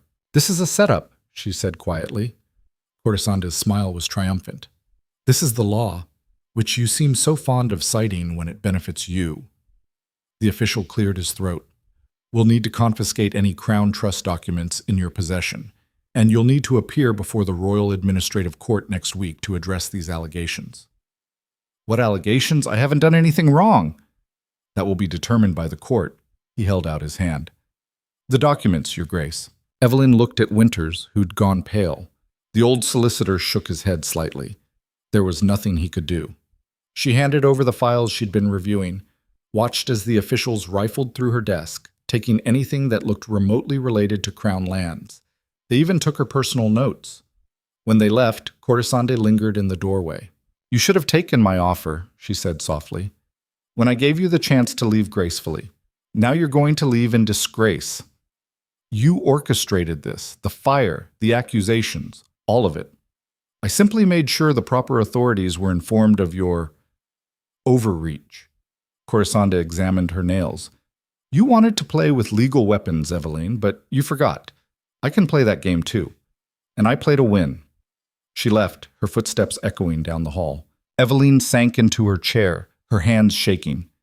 This was worse than she'd imagined. If the royal court found her guilty of mishandling Crown Trust documents, she could lose more than her position as Duchess. She could face criminal charges, public humiliation, complete destruction. "Your Grace," Winters said quietly, "we need to prepare a defense immediately." "With what evidence? They took everything." "Then we'll rebuild. We'll find witnesses, alternative documentation, anything that proves you are acting within your rights." He gripped the edge of the desk. "But I won't lie to you. This is bad. Very bad." That night, Eveline stood in her chambers, looking out at the estate grounds. Somewhere in the house, Cortesande was celebrating. Alistair was probably with her, relieved that the problem of his troublesome wife was finally being resolved, and Eveline was alone, facing charges that could destroy her completely. She thought about surrendering, walking away, accepting whatever terms they offered just to escape this nightmare. But then she thought about Cortesande's smug smile, about the fire that had destroyed her evidence, about every small cruelty and calculated humiliation. No.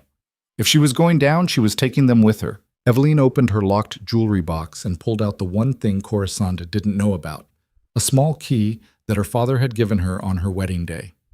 "Just in case," he'd said cryptically. She'd never known what it opened, had forgotten about it for years. But now, as she turned it over in her palm, she wondered if her father had known something. If he'd suspected that marriage to Alistair might one day require an escape route. She had 1 week before the court hearing.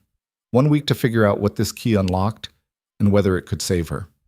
1 week before everything ended. Eveline held the small brass key up to the lamplight, watching it gleam. It was unremarkable, old-fashioned, about 2 inches long, with an ornate bow that suggested it belonged to something from another era. Her father had pressed it into her hand the morning of her wedding, his expression grave. "Your mother wanted you to have this," he'd said. "She made me promise.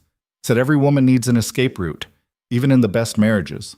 At the time, Eveline had thought it sentimental nonsense. Her mother had died when she was 12, and her father had a tendency to romanticize her memory. She'd tucked the key away and forgotten about it. Until now. She went to her father's townhouse the next morning without telling anyone where she was going. He was in his study, older and frailer than she remembered, his hands shaking slightly as he set down his newspaper. "Eveline, what a lovely surprise." "Papa, I need to know about the key. The one you gave me at my wedding. What does it open?" His expression shifted, becoming guarded. "Why are you asking about that now?" "Because I'm in trouble, serious trouble, and I hope, that whatever that key unlocks might help me." He was quiet for a long moment, studying her face. Then he sighed and stood up, moving slowly to a locked cabinet in the corner. From inside, he pulled out a leather-bound journal with her mother's name embossed on the cover. "Your mother was a careful woman, clever too. When she married into our family, she made certain arrangements." He handed her the journal. "She documented everything in here, including what that key opens." Eveline's hands trembled as she opened it. Her mother's handwriting filled the pages, neat, precise, full of observations about marriage, property law, and the complex web of agreements that governed aristocratic life. And there, on page 47, was a section titled Safety Deposit Box, Kensington Bank, Vault 247. Beneath it, her mother had written, "Every Duchess needs insurance. The Vaughan men have their trust laws and family protections. We women must create our own. In this box I have placed documents that may prove useful should circumstances become, difficult. May my daughter never need them, but if she does, may she use them wisely." Evelyn looked up at her father. "What documents?" "I don't know. Your mother never told me. She just made me swear that if you ever needed it, I'd make sure you knew where to look." His voice cracked slightly. "I take it circumstances have become difficult." "You could say that." The Kensington Bank was a stern granite building in the financial district, the kind of place that dealt with old money and older secrets. Evelyn presented the key to a white-haired clerk who examined it through a jeweler's loupe before nodding. "Vault 247, this way, please." He led her down a marble staircase into the vault, a cavernous room lined with locked boxes. Her mother's was small, unremarkable, tucked in a corner. The key turned smoothly, despite decades of disuse. Inside was a single envelope, yellowed with age. Evelyn's name was written on it in her mother's hand. She opened it with shaking fingers. The documents inside were explosive. There were contracts, original signed agreements between the Vaughan estate and the Carrington family from when Evelyn's mother had married her father. Her mother hadn't married a duke, but she'd married into significant wealth, and the Carringtons had insisted on protections. But more importantly, there were letters. Dozens of them, dating back 20 years.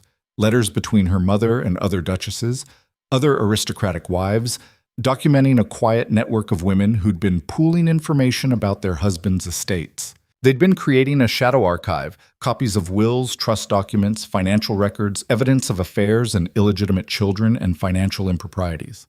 Not for blackmail, exactly. For protection.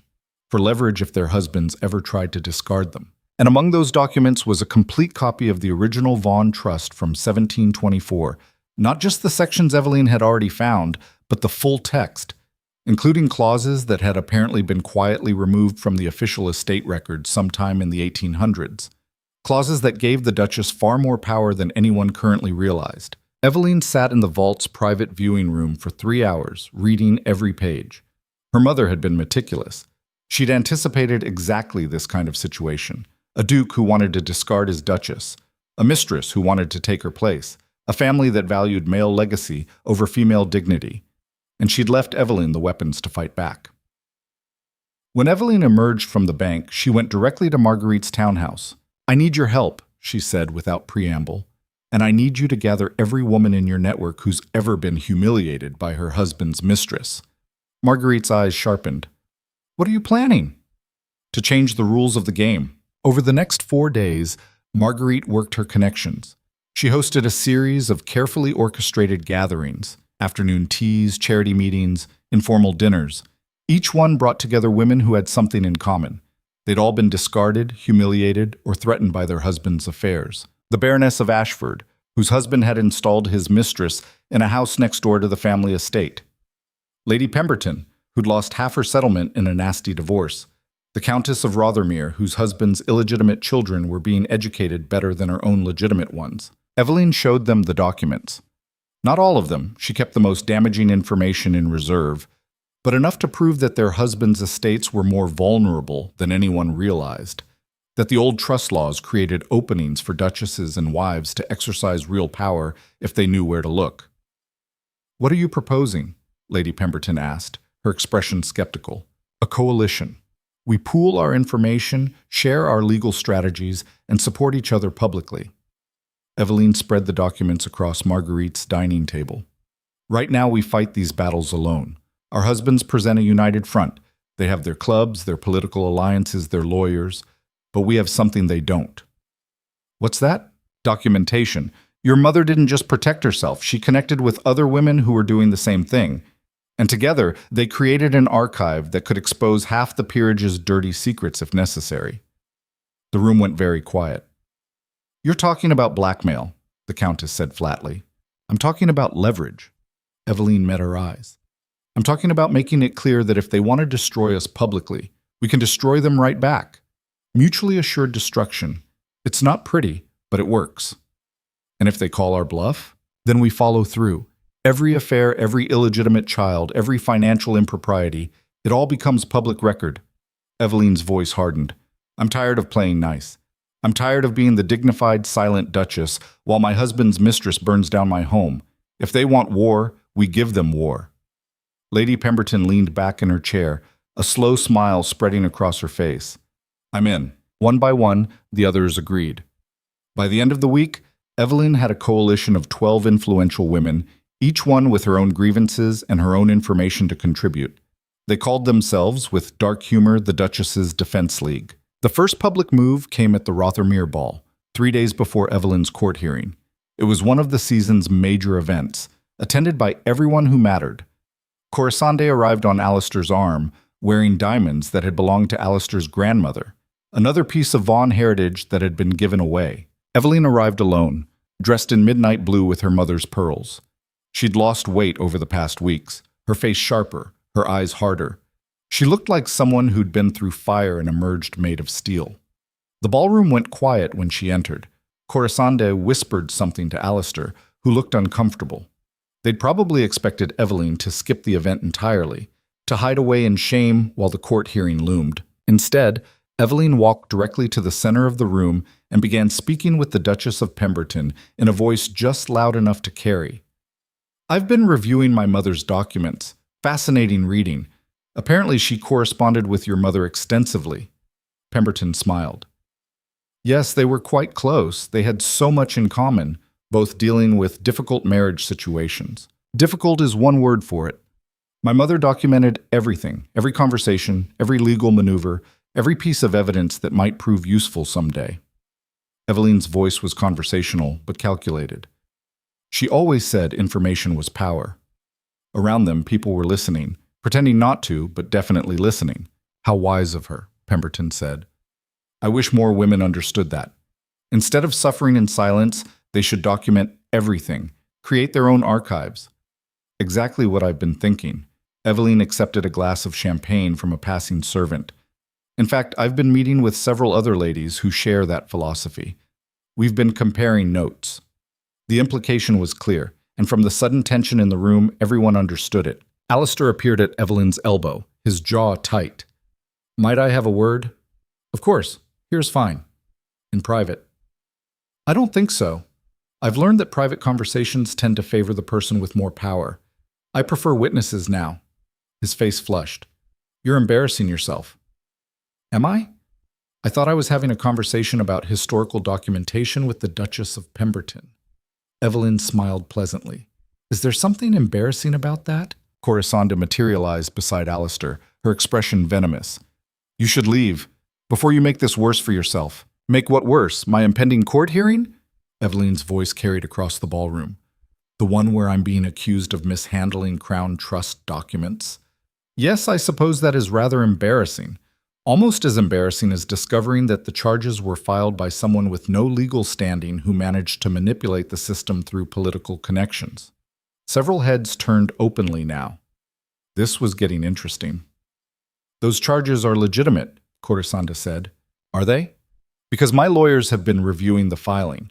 Turns out there are some irregularities. For instance, the complaint was submitted by someone claiming to represent the Vaughan estate's interests. But that person isn't employed by the estate, isn't authorized to speak for it, and appears to have lied on official court documents. Corisande's face went white.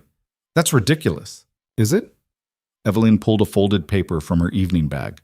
This is a sworn statement from Mr. Thornberry, the estate's former accountant.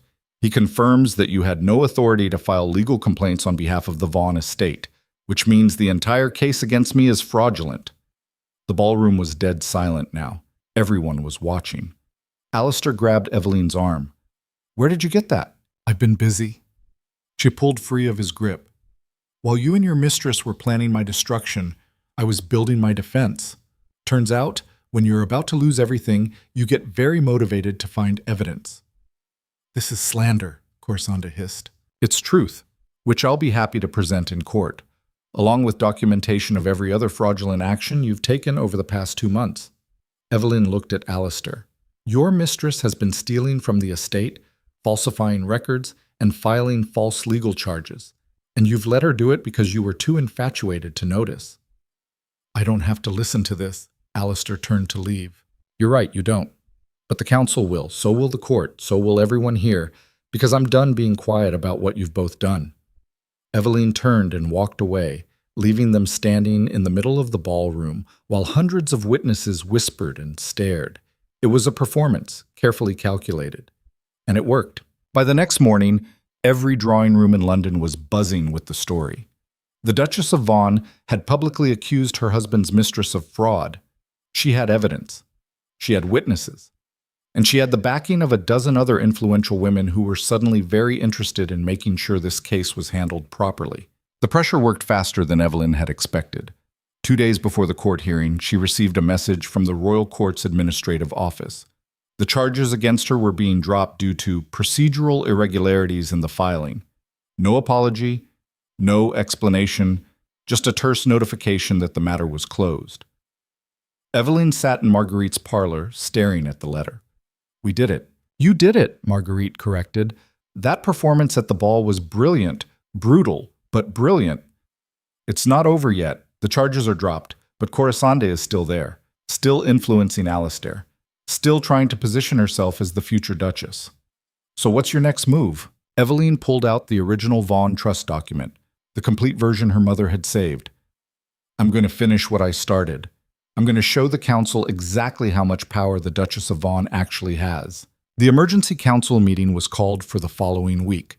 Evelyn arrived prepared, carrying the full trust document along with Thornbury's testimony, financial records showing Corisande's unauthorized expenses, and documentation of every piece of estate property that had gone missing under her management. Lord Pemberton looked older and more tired than he had at the last meeting.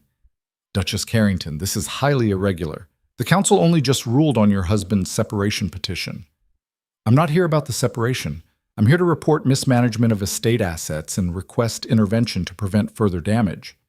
Alistair stood up. This is absurd. My wife is trying to— Let her speak, Pemberton interrupted. We'll hear both sides. Evelyn laid out her case methodically. The unauthorized dismissals of experienced staff, the disappearance of valuable estate property, the falsified financial records, the fraudulent legal filing. She presented each piece of evidence calmly, without emotion, like a lawyer making a case. The council members listened with increasingly grim expressions. These are serious allegations, Pemberton said when she finished. Do you have proof of all this? Evelyn passed around the documents. Thornbury's original ledgers showing the real financial state of the estate versus Blackwell's fabricated versions. Inventory lists of missing property. Testimony from dismissed servants. And the smoking gun. Records showing that Corisande had authorized thousands of pounds in expenses she had no legal right to approve. Who authorized Lady Ashworth to manage estate finances? Lord Hastings asked Alistair. I gave her some limited authority to help with household management. Define limited. She was supposed to assist with staff coordination, small expenditures. These aren't small expenditures. Hastings held up a receipt for £1,500 worth of furniture. This is a major purchase that should have required your signature and the Duchess's approval. I wasn't aware of every specific— That's the problem, Pemberton said sharply. You've allowed someone with no legal standing to make major decisions about estate assets, decisions that have cost the Vaughan holdings thousands of pounds and damaged their long-term value. Alistair looked genuinely shaken. I didn't realize the extent— Of course you didn't.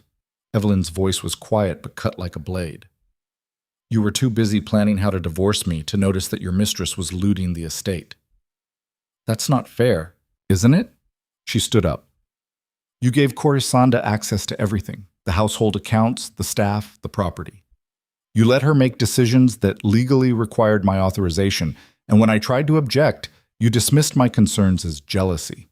She pulled out the final document, the complete 1724 trust that her mother had preserved. But here's what you didn't know. The original trust doesn't just protect the Duchess's position, it gives her direct authority over estate management if the Duke proves negligent or reckless. She passed the document to Pemberton. Section 12, paragraph 4. Pemberton read aloud. In the event that the Duke shall, through negligence, intemperance, or willful disregard for the estate's welfare, engage in actions detrimental to the holdings, the Duchess shall have authority to assume temporary management until such time as proper oversight is restored. The room went silent. "This is archaic," Alistair said, but his voice lacked conviction. "It's valid," Pemberton said flatly. He looked at Evelyn. "Are you invoking this clause?" "I am." The Duke has demonstrated negligence in his management. He's allowed unauthorized personnel to make major financial decisions, resulting in significant loss to the estate. He's dismissed experienced staff without cause and replaced them with people who have no loyalty to the Vaughan legacy. And he's prioritized his personal relationship over his fiduciary duty to the estate. Evelyn met Alistair's eyes. "Os, Evelyn, I'm requesting that the Council grant me temporary management authority until proper oversight procedures are established." Alistair shot to his feet. "You can't do this!" "Actually, she can," Pemberton said, "if the evidence supports her claim of negligence, which, based on what she's presented, it does. This is revenge. She's angry about Corisande, and she's using legal technicalities to protect the estate you've been systematically mismanaging," Lord Hastings interrupted. "Your Grace, I understand this is personal for you, but the evidence is damning. You've allowed thousands of pounds of estate assets to go missing. You've authorized expenditures without proper oversight. You've dismissed staff who served this estate for decades and replaced them with people whose primary qualification seems to be loyalty to your mistress. She's been helping me modernize. She's been helping herself." Pemberton's voice was ice. "And you've been too infatuated to see it." The council deliberated for 2 hours. Evelyn waited in an antechamber, her hands clasped so tightly her knuckles were white. This was it. Either she'd succeeded in turning the tables completely, or she'd overplayed her hand and lost everything. When they called her back, Pemberton's expression was grave. "The council has reviewed the evidence and consulted the trust documents. We find that there is sufficient cause to invoke the negligence clause. Effective immediately, Duchess Carrington is granted temporary management authority over the Vaughan estate's core assets. This authority will remain in effect until proper oversight procedures are established, and the council is satisfied that the estate is being managed responsibly." Evelyn felt her knees go weak. She'd won. Actually won. Alistair stood frozen, his face ashen. "What does this mean, exactly?" "It means your wife now controls the estate's finances, property management, and major business decisions," Pemberton said. "You retain your title, but you'll need her signature on any significant expenditure or decision." "This is insane. This is the law. The law your ancestor wrote to prevent exactly this kind of situation." Pemberton looked at him with something like pity. "You brought this on yourself, Your Grace. Perhaps you should have paid more attention to your responsibilities and less to your personal life." As they left the council chamber, Alistair grabbed Evelyn's arm in the hallway. "You've destroyed me." "No, I've saved the estate from being destroyed by your mistress." She pulled free. "There's a difference. Corisande was trying to help. Corisande was trying to position herself as the next Duchess by making herself indispensable while making me look incompetent. And you let her do it because you wanted to believe she was doing it out of love rather than ambition." "You don't know her?" "I know her better than you do." Evelyn's voice was tired. "I know exactly what she is. I've been watching her manipulate you for months. The only difference between us is that I was paying attention." She walked away, leaving him standing in the marble hallway of the council building, looking lost and defeated. That evening, Evelyn returned to the estate to find Corisande in the entrance hall, surrounded by luggage. "Going somewhere?" Evelyn asked. Corisande's face was a mask of controlled fury. "I'm leaving. Obviously, I'm no longer welcome here." "You were never welcome here. You simply refused to acknowledge it." Evelyn moved closer. "But yes, you're leaving, and you're not coming back, ever. Alistair won't let you do this. Alistair no longer has a choice. I control the estate now, and the first thing I'm doing is barring you from the property." Evelyn gestured to the servants waiting by the door. "These men will escort you out. If you return, you'll be arrested for trespassing." "You can't." "I can, and I am." Evelyn pulled the Vaughan sapphires from her pocket, the necklace Corisande had worn to dinner weeks ago. These belong to the estate. I'll take them back now. Corasanda's hands went to her throat, but the necklace wasn't there. She'd apparently already packed it. In your luggage, I assume, Eveline said quietly. Shall I have the servant search your bags, or will you return it voluntarily? For a long moment, Corisande just stared at her. Then, slowly, she opened one of her cases and pulled out the sapphires, along with several other pieces of Vaughn jewelry. You think you've won, Corisande said, her voice shaking with rage. But he'll never forgive you for this. You've humiliated him in front of the entire council, destroyed his authority. He'll hate you forever. Probably. Eveline took the jewelry. But he's hated me for years. At least now I have something to show for it. She watched as servants loaded Corasande's luggage onto a carriage, watched as Corisande climbed in, her face white with fury. Watched as the carriage pulled away down the long drive, taking her out of the estate and out of Eveline's life. When it was gone, Eveline stood alone in the entrance hall of the house that was finally, truly hers to control. She'd done it. Against Alistair, against Corisande, against everyone who'd dismissed her as weak and decorative. She'd used the law they'd all ignored, the documents they'd forgotten, the network of women they'd underestimated. And she'd won. Not perfectly, not cleanly. Her marriage was destroyed beyond repair. Her reputation would never fully recover. And she'd made powerful enemies who would spend years trying to undermine her. But she'd won. That night, Marguerite came to visit, bringing champagne. To the Duchess of Vaughan, she said, raising her glass. The woman who actually read the fine print. Eveline laughed, and it felt like the first genuine laugh she'd had in months. To my mother, who knew exactly what kind of weapons to leave behind. They drank together in the library, surrounded by the legal documents and family records that had become Eveline's arsenal. What happens now? Marguerite asked. Now I fix what Corisande broke. I rebuild the staff with people I trust. I audit every account and reverse every unauthorized decision. I restore this estate to what it should be. Eveline set down her glass. And then I decide what to do about Alistair. You could divorce him now. You have all the power. I could, but I think I'll let him sit with that uncertainty for a while. Eveline smiled, and it wasn't entirely kind. Let him wonder if I'll be magnanimous or vindictive. Let him realize that his entire future is in the hands of the wife he tried to discard. That's cold. That's justice. Across town, in a rented townhouse, Corisande sat alone with her remaining possessions, her carefully constructed plans in ruins.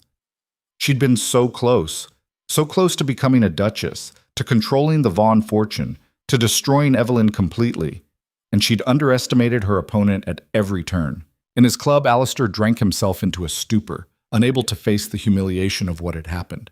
The council's decision was already common knowledge. By tomorrow, all of London would know that the Duke of Vaughan had lost control of his own estate to his wife, the wife he'd tried to cast aside. And in the estate library, Eveline sat with her mother's journal open in her lap, reading the final entry. To my daughter, if you are reading this, it means you've found yourself in a battle for your survival. I hope the weapons I've left you prove sufficient. Remember, they underestimate us because we allow them to, because we smile and stay quiet and pretend to be less than we are. But we are not decorations. We are not weak. We are strategic, patient, and when necessary, absolutely ruthless. Never forget that. And never apologize for winning. Eveline closed the journal carefully. Outside, dawn was breaking over the estate grounds, land that was now hers to protect. She'd won the battle, but she knew, as surely as she knew her own name, that the war wasn't quite over yet. The morning after Corisande's departure, Eveline woke to find the estate unnaturally quiet. No sounds of rushed footsteps in the hallways. No whispered conversations cutting off when she approached. No sense of conspiracy humming beneath the surface. For the first time in months, the house felt like it belonged to her. She dressed carefully in a charcoal suit, professional, authoritative, nothing like the soft pastels she'd worn as the decorative Duchess. When she descended to breakfast, she found most of the remaining staff gathered in the entrance hall, uncertain and anxious. Miss Pritchard stepped forward, her expression wary. Your Grace, we weren't sure. That is, with all the changes, we didn't know if you'd want us to stay. Eveline looked at the assembled faces. Some she recognized from before Corisande's purge. Others were the replacements, people who'd been hired specifically for their loyalty to Alistair's mistress. That depends, she said quietly. Can you be loyal to this estate rather than to whoever's currently in power? Several people shifted uncomfortably. A young footman raised his hand hesitantly. Your Grace, I was hired by Lady Ashworth, but I never agreed with how things were being handled. The staff she dismissed, they were good people. It didn't sit right. Then you can stay. Evelyn turned to Miss Pritchard. But you need to leave. Today. The head housekeeper's face went white. Your Grace, you were Corasande's creature from the beginning. You reported to her, took orders from her, helped her undermine me at every turn. Evelyn's voice was calm but absolute. I'm not interested in revenge, but I won't have people in this house who can't be trusted. You have until noon to pack your things. Miss Pritchard opened her mouth to protest, then seemed to think better of it. She left without another word. Evelyn looked at the remaining staff. I'm bringing back everyone who was wrongfully dismissed.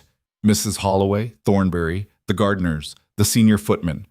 Anyone who served this estate honorably before Corisande decided to remake it in her image.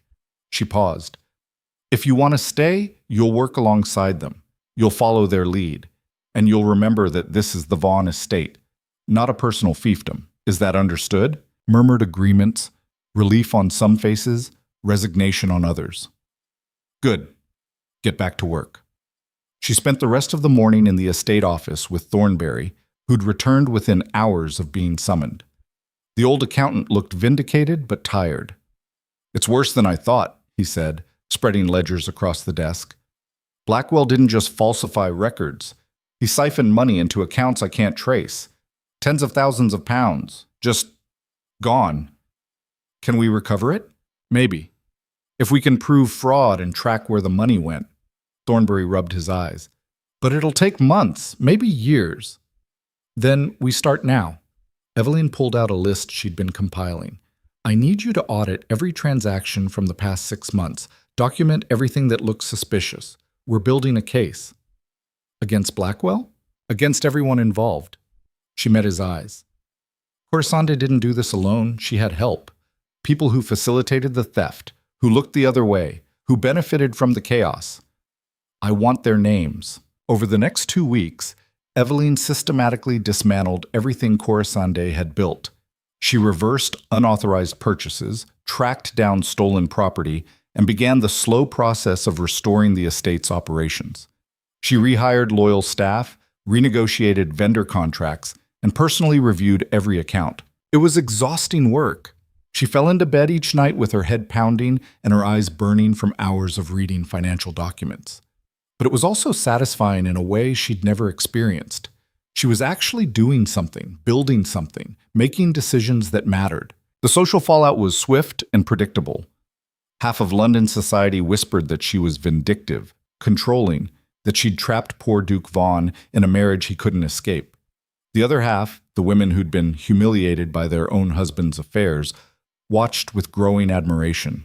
Marguerite hosted a dinner party 2 weeks after the council decision, inviting Evelyn as the guest of honor. The drawing room was full of women Evelyn recognized from their coalition, duchesses and countesses and baronesses who'd all been through their own versions of her ordeal. To Evelyn, Marguerite said, raising her glass, who proved that reading the fine print is more powerful than making a scene. The women drank, their expressions ranging from amused to calculating. Lady Pemberton leaned forward. I've been reviewing my own marriage contracts. Turns out there are some very interesting clauses my husband doesn't know about. Same here, the Countess of Rothermere said. My mother insisted on protections when I married. I never thought I'd need them. That's what our mothers understood, Evelyn said. They knew we might need weapons they never had to use, so they built them into the contracts and trusts and waited for us to be smart enough to find them. Not all of us had mothers that foresighted, another woman said quietly. What about those of us who married without protections? Evelyn thought of her mother's archive, dozens of women, all sharing information, all creating a network of mutual protection. Then we create new ones. We document everything. We share information. We make sure the next generation of women doesn't have to fight these battles blind. The conversation shifted to practical matters, which lawyers were trustworthy, which trust laws had teeth, how to document financial improprieties without tipping off husbands who might try to hide evidence. It was strategic, cold-blooded, and absolutely necessary. As the evening wound down, Lady Pemberton pulled Evelyn aside. "What you did, taking control of the estate, it's going to inspire other women to fight back. You know that, right?" "I hope so. The men won't like it. The men can learn to live with it." Evelyn smiled. "Or they can learn to treat their wives better. Either way, things are changing." But not everyone was adjusting to the new reality. 3 weeks after Corissande's departure, Alistair finally emerged from his self-imposed isolation. He'd been staying at his club, avoiding the estate and the whispers that followed him everywhere. When he returned, he looked haggard, thinner, older, his eyes shadowed with sleeplessness. He found Evelyn in the library reviewing contracts. "We need to talk." She didn't look up from her papers. "About what?" "About the situation. About how we move forward." "We move forward with me managing the estate and you learning to live with the consequences of your choices." She signed a document with a flourish. "Unless you have a different suggestion?" Alistair closed the door behind him. "I want a divorce." "No." "Evelyn, you don't get to want things from me anymore." She finally looked up at him. "You tried to divorce me, remember? You presented your case to the council. They rejected it. That ship has sailed. Then we live separately. I'll move to London permanently. You can have the estate." "I already have the estate. The question is whether you retain any connection to it at all." His face flushed. "What does that mean?" "It means I've been reviewing the trust structure very carefully. There are provisions for removing a duke who proves persistently negligent or incompetent." She pulled out a thick document. "If you continue to demonstrate poor judgment, I can petition the council to strip your administrative authority entirely. You'd keep the title. That's hereditary. But you'd lose all practical power." "You wouldn't." "Try me." Her voice was ice. "You spent months humiliating me, letting your mistress tear apart everything I cared about. Now you're upset that I'm using the law to protect myself. That's rich." Alistair sank into a chair, his head in his hands. "I never wanted this." "You never wanted consequences. That's different." "I loved her." His voice cracked. "I know you don't believe me, but I did. I believe you." Evelyn set down her pen. "I also believe she was using you, that she saw an opportunity to become a duchess and played you like a violin, and you were so flattered by her attention that you couldn't see it." "That's not—" "Alistair. She falsified documents. She stole from the estate. She tried to frame me for legal violations I didn't commit. She set fire to the East Wing to destroy evidence." Evelyn's voice was quiet but relentless. "And you still defended her. You still chose her over your wife, your responsibilities, your family's legacy. So don't tell me it was love. It was obsession, and it nearly destroyed everything your ancestors built." He was quiet for a long time, then, "What do you want from me?" "I want you to sign over administrative control formally. Stop fighting me on every decision. Let me rebuild what Corisande broke." "And if I do that?" "Then you can live in London, keep your title, your clubs, your social life. I won't pursue full removal of your authority as long as you don't interfere with my management." "So I become a figurehead." "You became a figurehead the moment you let your mistress run the estate." Evelyn stood up. "I'm just making it official." Alistair looked at her with something between resentment and grudging respect. "When did you become so ruthless?" "When I realized that being kind and quiet and accommodating only made me easy to destroy." She moved to the door. "Sign the papers, Alistair, or I'll take this to the council and you'll lose even the pretense of control." He signed 3 days later in Lord Pemberton's office, with the full council as witnesses.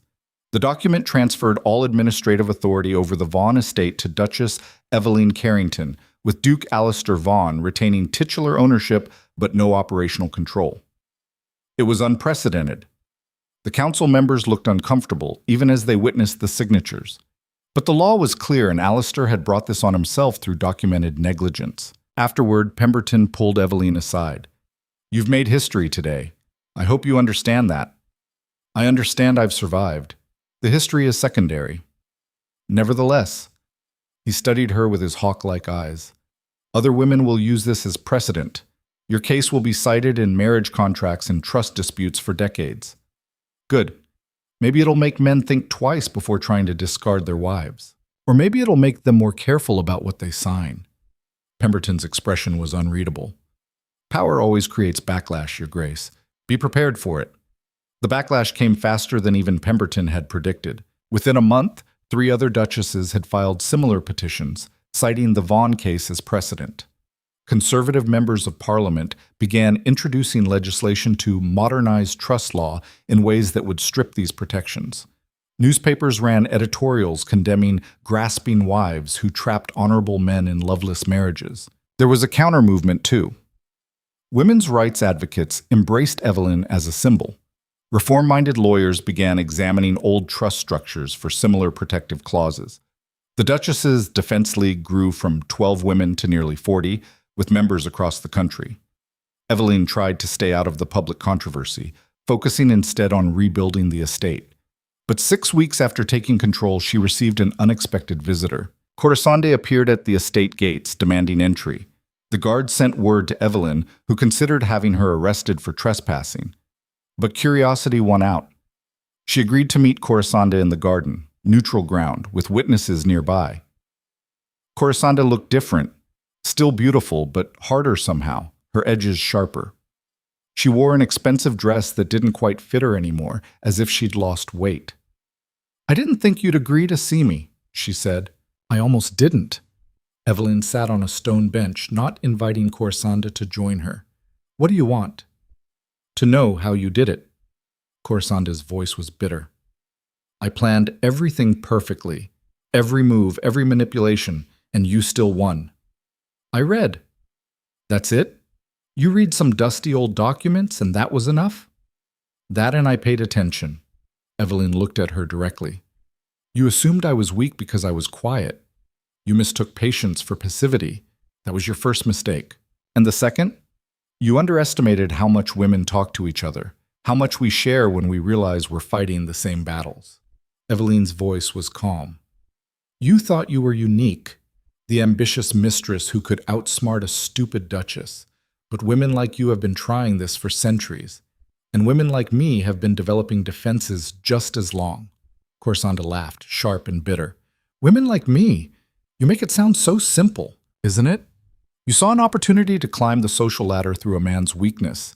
You played him, manipulated the household, tried to destroy his wife. That's a story as old as aristocracy itself. And you're what? The virtuous duchess who triumphed through moral superiority? I'm the duchess who learned to fight back." Evelyn stood up. "I'm not virtuous, I'm strategic. I used every weapon I could find, legal, social, political. I turned your tactics against you. There's nothing moral about it. It's just survival." Corisande was quiet for a moment. "I'm ruined, you know. No one will receive me. No decent man will marry me. I'm worse off now than I was before I met Alistair." "Yes." "That's all you have to say?" "Yes." "What do you want from me? Sympathy?" Evelyn's voice hardened. "You tried to destroy me. You burned down part of my home to hide evidence. You falsified legal documents to have me arrested. And now you want me to feel sorry for you because you failed? I want to understand how you can be so cold. I learned from you." Evelyn moved toward the garden gate. "You wanted to know how I did it. Now you know. I became exactly as ruthless as I needed to be to survive you. That's the lesson, Corisande. When you come at someone with everything you have, you better make sure they don't have more." She left Corisande standing in the garden, surrounded by flowers that had been replanted after the destruction. It should have felt like victory. Instead, it just felt like the closing of a very long, very painful chapter. That evening, Evelyn walked through the estate alone, seeing it with new eyes.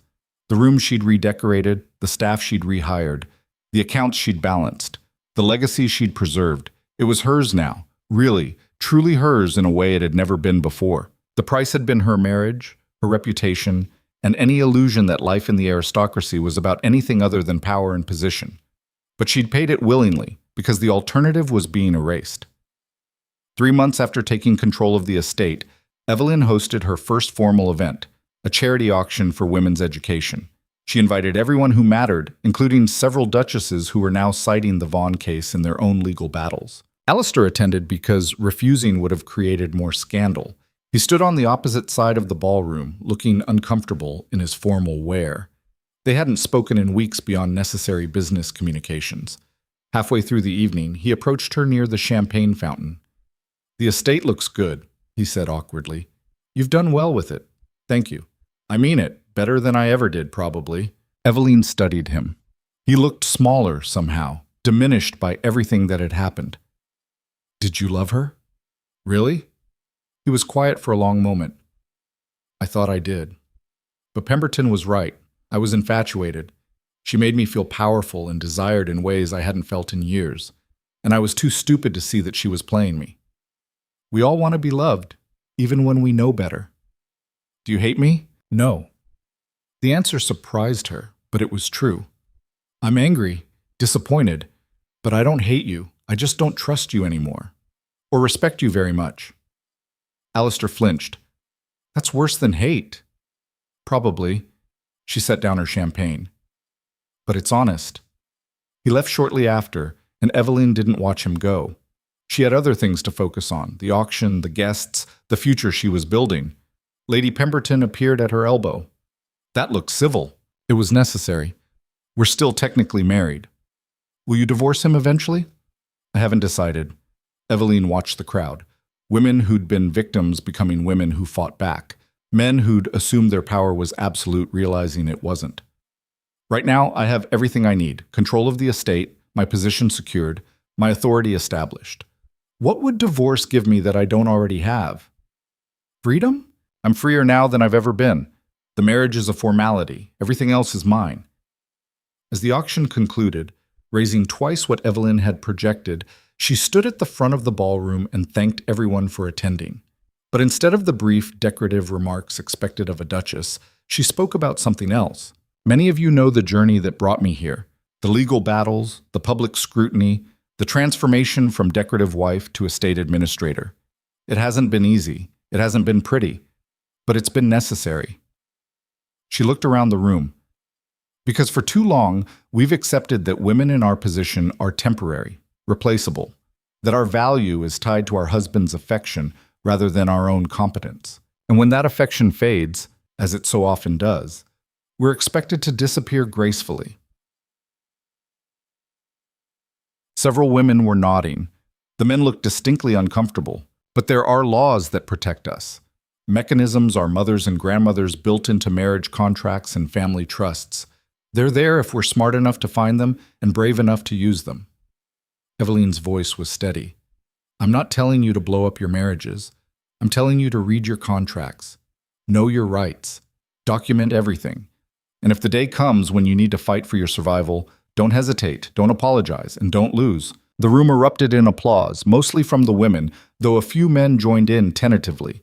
Afterward, a dozen women cornered her, asking for the names of lawyers, for copies of her legal documents, for advice on their own situations. Eveline answered every question patiently, knowing that this was bigger than her personal victory. This was the beginning of something new. 6 months after the council decision, the estate was thriving. Income was up 30% from careful management. The staff was loyal and competent.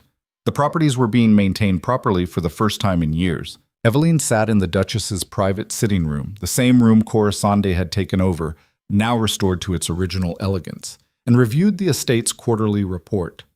Everything was in order, better than order. The Vaughan holdings were more valuable now than they'd been in a generation. Marguerite visited that afternoon, bringing tea and gossip. "Did you hear? Corisande's engaged." Eveline looked up from her papers. "To whom?" "Some minor baron, older, widowed, desperately in need of a young wife to manage his household." Marguerite made a face. "She'll be comfortable but confined. No real power, no social standing, just a provincial existence far from London. So she got a version of what she tried to take from me, just considerably less valuable. Is that satisfaction I hear in your voice?" "Maybe a little." Eveline smiled. "I'm not above petty revenge." "You've earned it." Marguerite poured tea. "Though I'd say you've moved beyond petty. What you've built here, the estate, the coalition, the precedent, it's remarkable. It's survival. I just happened to survive loudly enough that other people noticed. Don't diminish it. You've changed things for women like us, made it possible to fight back in ways we couldn't before." Eveline thought about her mother's journal, about the network of women who'd been quietly creating these defenses for generations. I didn't change anything. I just used what was already there, what our mothers built. Then you honored their work by making it visible. That evening, Eveline received an invitation to address a women's legal reform group in London. They wanted her to speak about trust law and marriage protections. She almost declined. Public speaking had never been her strength, but then she thought about all the women who were fighting their own versions of her battle. She accepted. The speech was nerve-wracking. She stood in front of 200 women, duchesses and countesses and baronesses, but also lawyers and reformers and women with no titles at all, and talked about what she'd learned. Not just the legal technicalities, but the strategy, the importance of documentation, the need to build networks, the reality that fighting back meant accepting that you'd be called vindictive, hysterical, grasping, cold. They'll say you're a bad wife, she told them, that you're destroying your marriage through selfishness, that a good woman would be more forgiving, more accommodating, more willing to look the other way. She paused. Let them say it. Your survival is more important than their approval. The standing ovation lasted 5 minutes. Afterward, a young woman approached her, barely 20, newly married, looking terrified. Your Grace, my husband's already talking about his mistress like she's more important than me. We've only been married 8 months. I don't know what to do. Eveline took her hands. First, you document everything, every conversation, every expense, every indication of infidelity. Second, you review your marriage contract with a lawyer. Third, you find other women in similar situations and share information. And fourth, she met the girl's eyes. You remember that you're not the problem. His choice to betray you is not a reflection of your worth. The girl left with the names of 3 lawyers and an invitation to the next Duchess's Defense League meeting. As Eveline walked back to her carriage, she passed a newsstand. Her face stared back at her from the cover of a society magazine. The Duchess Who Changed Everything. She bought a copy, reading it in the carriage. The article was half admiring, half critical. It called her revolutionary and dangerous in the same breath. It praised her intelligence while questioning her femininity. It celebrated her victory while suggesting she'd destroyed her marriage through her own ambition. Standard fare for a woman who refused to disappear quietly. Eveline folded the magazine and looked out at the London streets. She thought about the girls she'd been at her wedding, naive, hopeful, believing that being a good wife would be enough, that love and loyalty would protect her. She'd been so wrong. But from that wrongness, from that painful shedding of illusions, she'd become something stronger. Not perfect. She made mistakes, acted out of anger sometimes, pushed harder than was strictly necessary. But she'd survived. And in surviving, she'd created a path for others. A year after taking control of the estate, Eveline stood in the council chamber once more. This time she wasn't defending herself. She was there as an expert witness in another duchess's case, a woman whose husband had tried to strip her authority through legal manipulation. Eveline presented the precedents, cited the trust laws, explained the protections that existed. The council ruled in the duchess's favor, and afterward, the woman embraced her with tears streaming down her face. You saved my life, she whispered. No, Eveline said gently. You saved your own life by fighting back. I just showed you the weapons were there. That night, Eveline returned to the estate to find Alistair's belongings being moved out. He had decided to make the London townhouse his permanent residence, formally separating their lives while keeping the marriage legally intact. They met one final time in the library where this had all begun. I'm not going to apologize, he said. I know that's what you want, but I can't. I don't want an apology. It wouldn't change anything. Then what do you want? Eveline thought about it. I want you to understand what you did. Not the affair. Men have affairs. But you tried to erase me, to replace me like I was a piece of furniture that no longer suited your taste. You let someone destroy the estate your family built for centuries because you were too infatuated to notice. And when I fought back, you acted like I was the villain. You took everything from me. I took back what was mine. There's a difference. She met his eyes. But yes, I made sure you paid for trying to destroy me. If that makes me a villain in your story, I can live with that. He left without another word. Eveline stood in the library after he was gone, surrounded by the books and documents that had become her salvation. The estate was quiet again, but this time it was the peace of order restored rather than conspiracy lurking. She thought about everything she'd lost, her illusions about marriage, her belief in happily ever after, the comfortable fiction that being good was enough. But she'd gained something too: power, authority, the knowledge that she could fight and win, that she didn't need anyone's permission to be formidable. 2 years after the council decision, Evelyn received formal recognition from the Women's Property Rights Committee for her role in advancing legal protections for married women. The ceremony was at Parliament, attended by reformers and politicians, and dozens of women who'd used the Vaughan precedent in their own battles. As she accepted the award, she looked out at the audience and saw faces she recognized. Marguerite, beaming with pride. The young woman from her first speech, now helping other wives navigate legal challenges. Members of the Duchess's Defense League, all of them veterans of their own wars. "I didn't set out to be a symbol," she said in her acceptance speech. "I set out to survive. But in surviving, I learned something important, that the system we live in was designed by people. And what people design, people can change. The laws that protected me existed because women generations ago fought for them. Now it's our turn to fight for the next generation. To make sure that no woman has to face what we faced without weapons, without support, without hope." The applause was thunderous. Afterward, reporters crowded around asking about her future plans. Would she seek political influence? Would she write about her experience? Would she ever reconcile with her husband? "I'm focused on the estate," she said simply. "Everything else is secondary." But that wasn't entirely true. She was focused on building something larger than one estate or one marriage. She was building a network, a movement, a fundamental shift in how aristocratic women understood their own power. 5 years after taking control of the Vaughan estate, Evelyn stood in the formal gardens and watched as 3 generations of women gathered for a Duchess's Defense League anniversary celebration. There were the original 12 members, now expanded to over 60. There were their daughters, learning the strategies their mothers had used. There were lawyers and reformers and politicians who'd taken up the cause. Marguerite stood beside her, gray-haired now but still sharp-eyed. "Did you ever imagine it would become this?" she asked. "No." Evelyn watched a young duchess teaching her daughter to read trust documents. "I just wanted to not be destroyed. I had no idea it would turn into this." That's how revolutions start. One person refusing to accept what everyone says is inevitable. Is that what this is? A revolution? Maybe. Or maybe it's just evolution. Society catching up with what should have been obvious all along, that women deserve protection, power, and the right to defend themselves. Evelyn thought about Corisanda, now living in obscurity as a baron's wife. About Alistair, still technically her husband, but effectively a stranger. About the estate that had become her legacy in ways the traditional marriage never could have. "I destroyed my marriage to save myself," she said quietly. "Some people will always see that as a failure.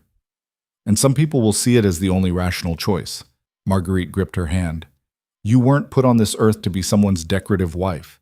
You were put here to be exactly what you are: formidable, strategic, and absolutely unwilling to disappear." That night, alone in the Duchess's chambers, Evelyn pulled out her mother's journal one more time. She'd read it so often the spine was cracked, the pages worn soft. She turned to the final page and added her own entry. "To my daughter, if I ever have one, the weapons I've left you are different from the ones my mother left me. You won't need to hide in vaults and secret archives. You won't need to fight from the shadows, because we've changed the battlefield. We've made it possible for women to fight openly, to claim their power without apology, to survive without needing a man's permission.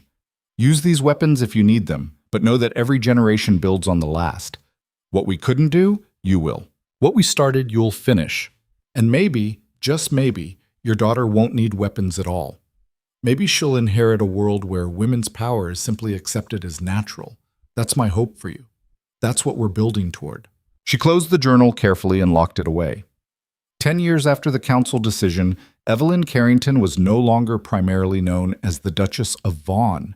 She was known as the woman who'd changed aristocratic marriage law, who'd created a network that protected hundreds of women, who'd turned personal survival into a movement. The estate thrived under her management. The Duchess's Defense League had chapters across the country. Laws had been reformed to strengthen women's property rights, using her case as precedent.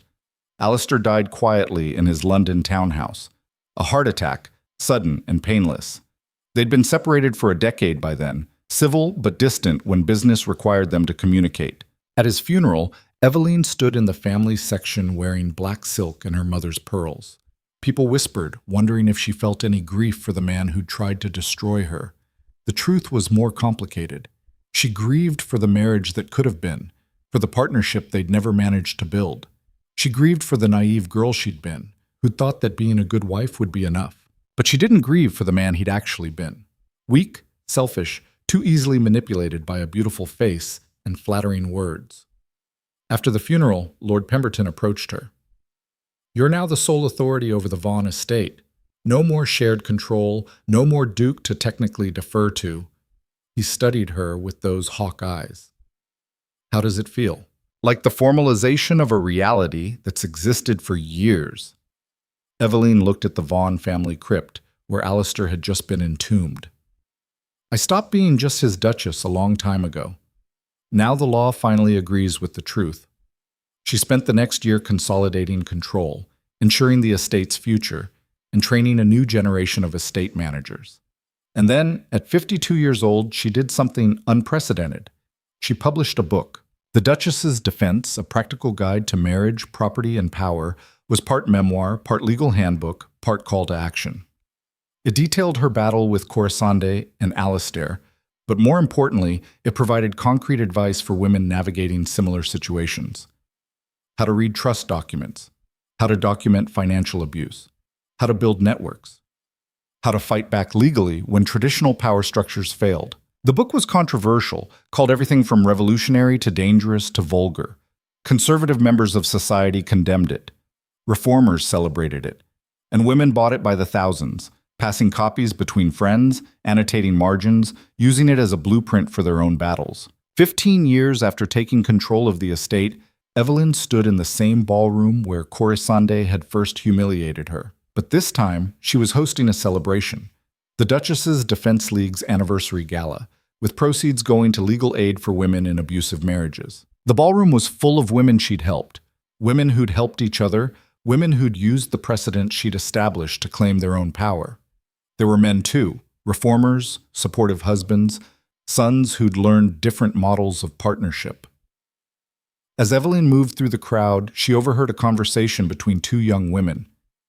Is it true she did all this just because her husband had an affair? It wasn't about the affair. It was about him trying to erase her, trying to replace her like she didn't matter. And she just refused to disappear? She refused to disappear. And in refusing, she changed everything. Eveline smiled and kept walking.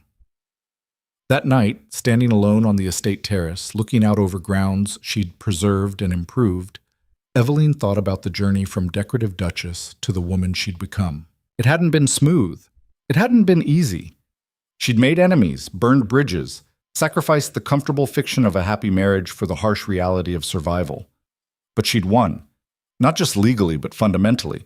She'd proven that women didn't have to accept being discarded, that the law could be a weapon when wielded by someone who understood it.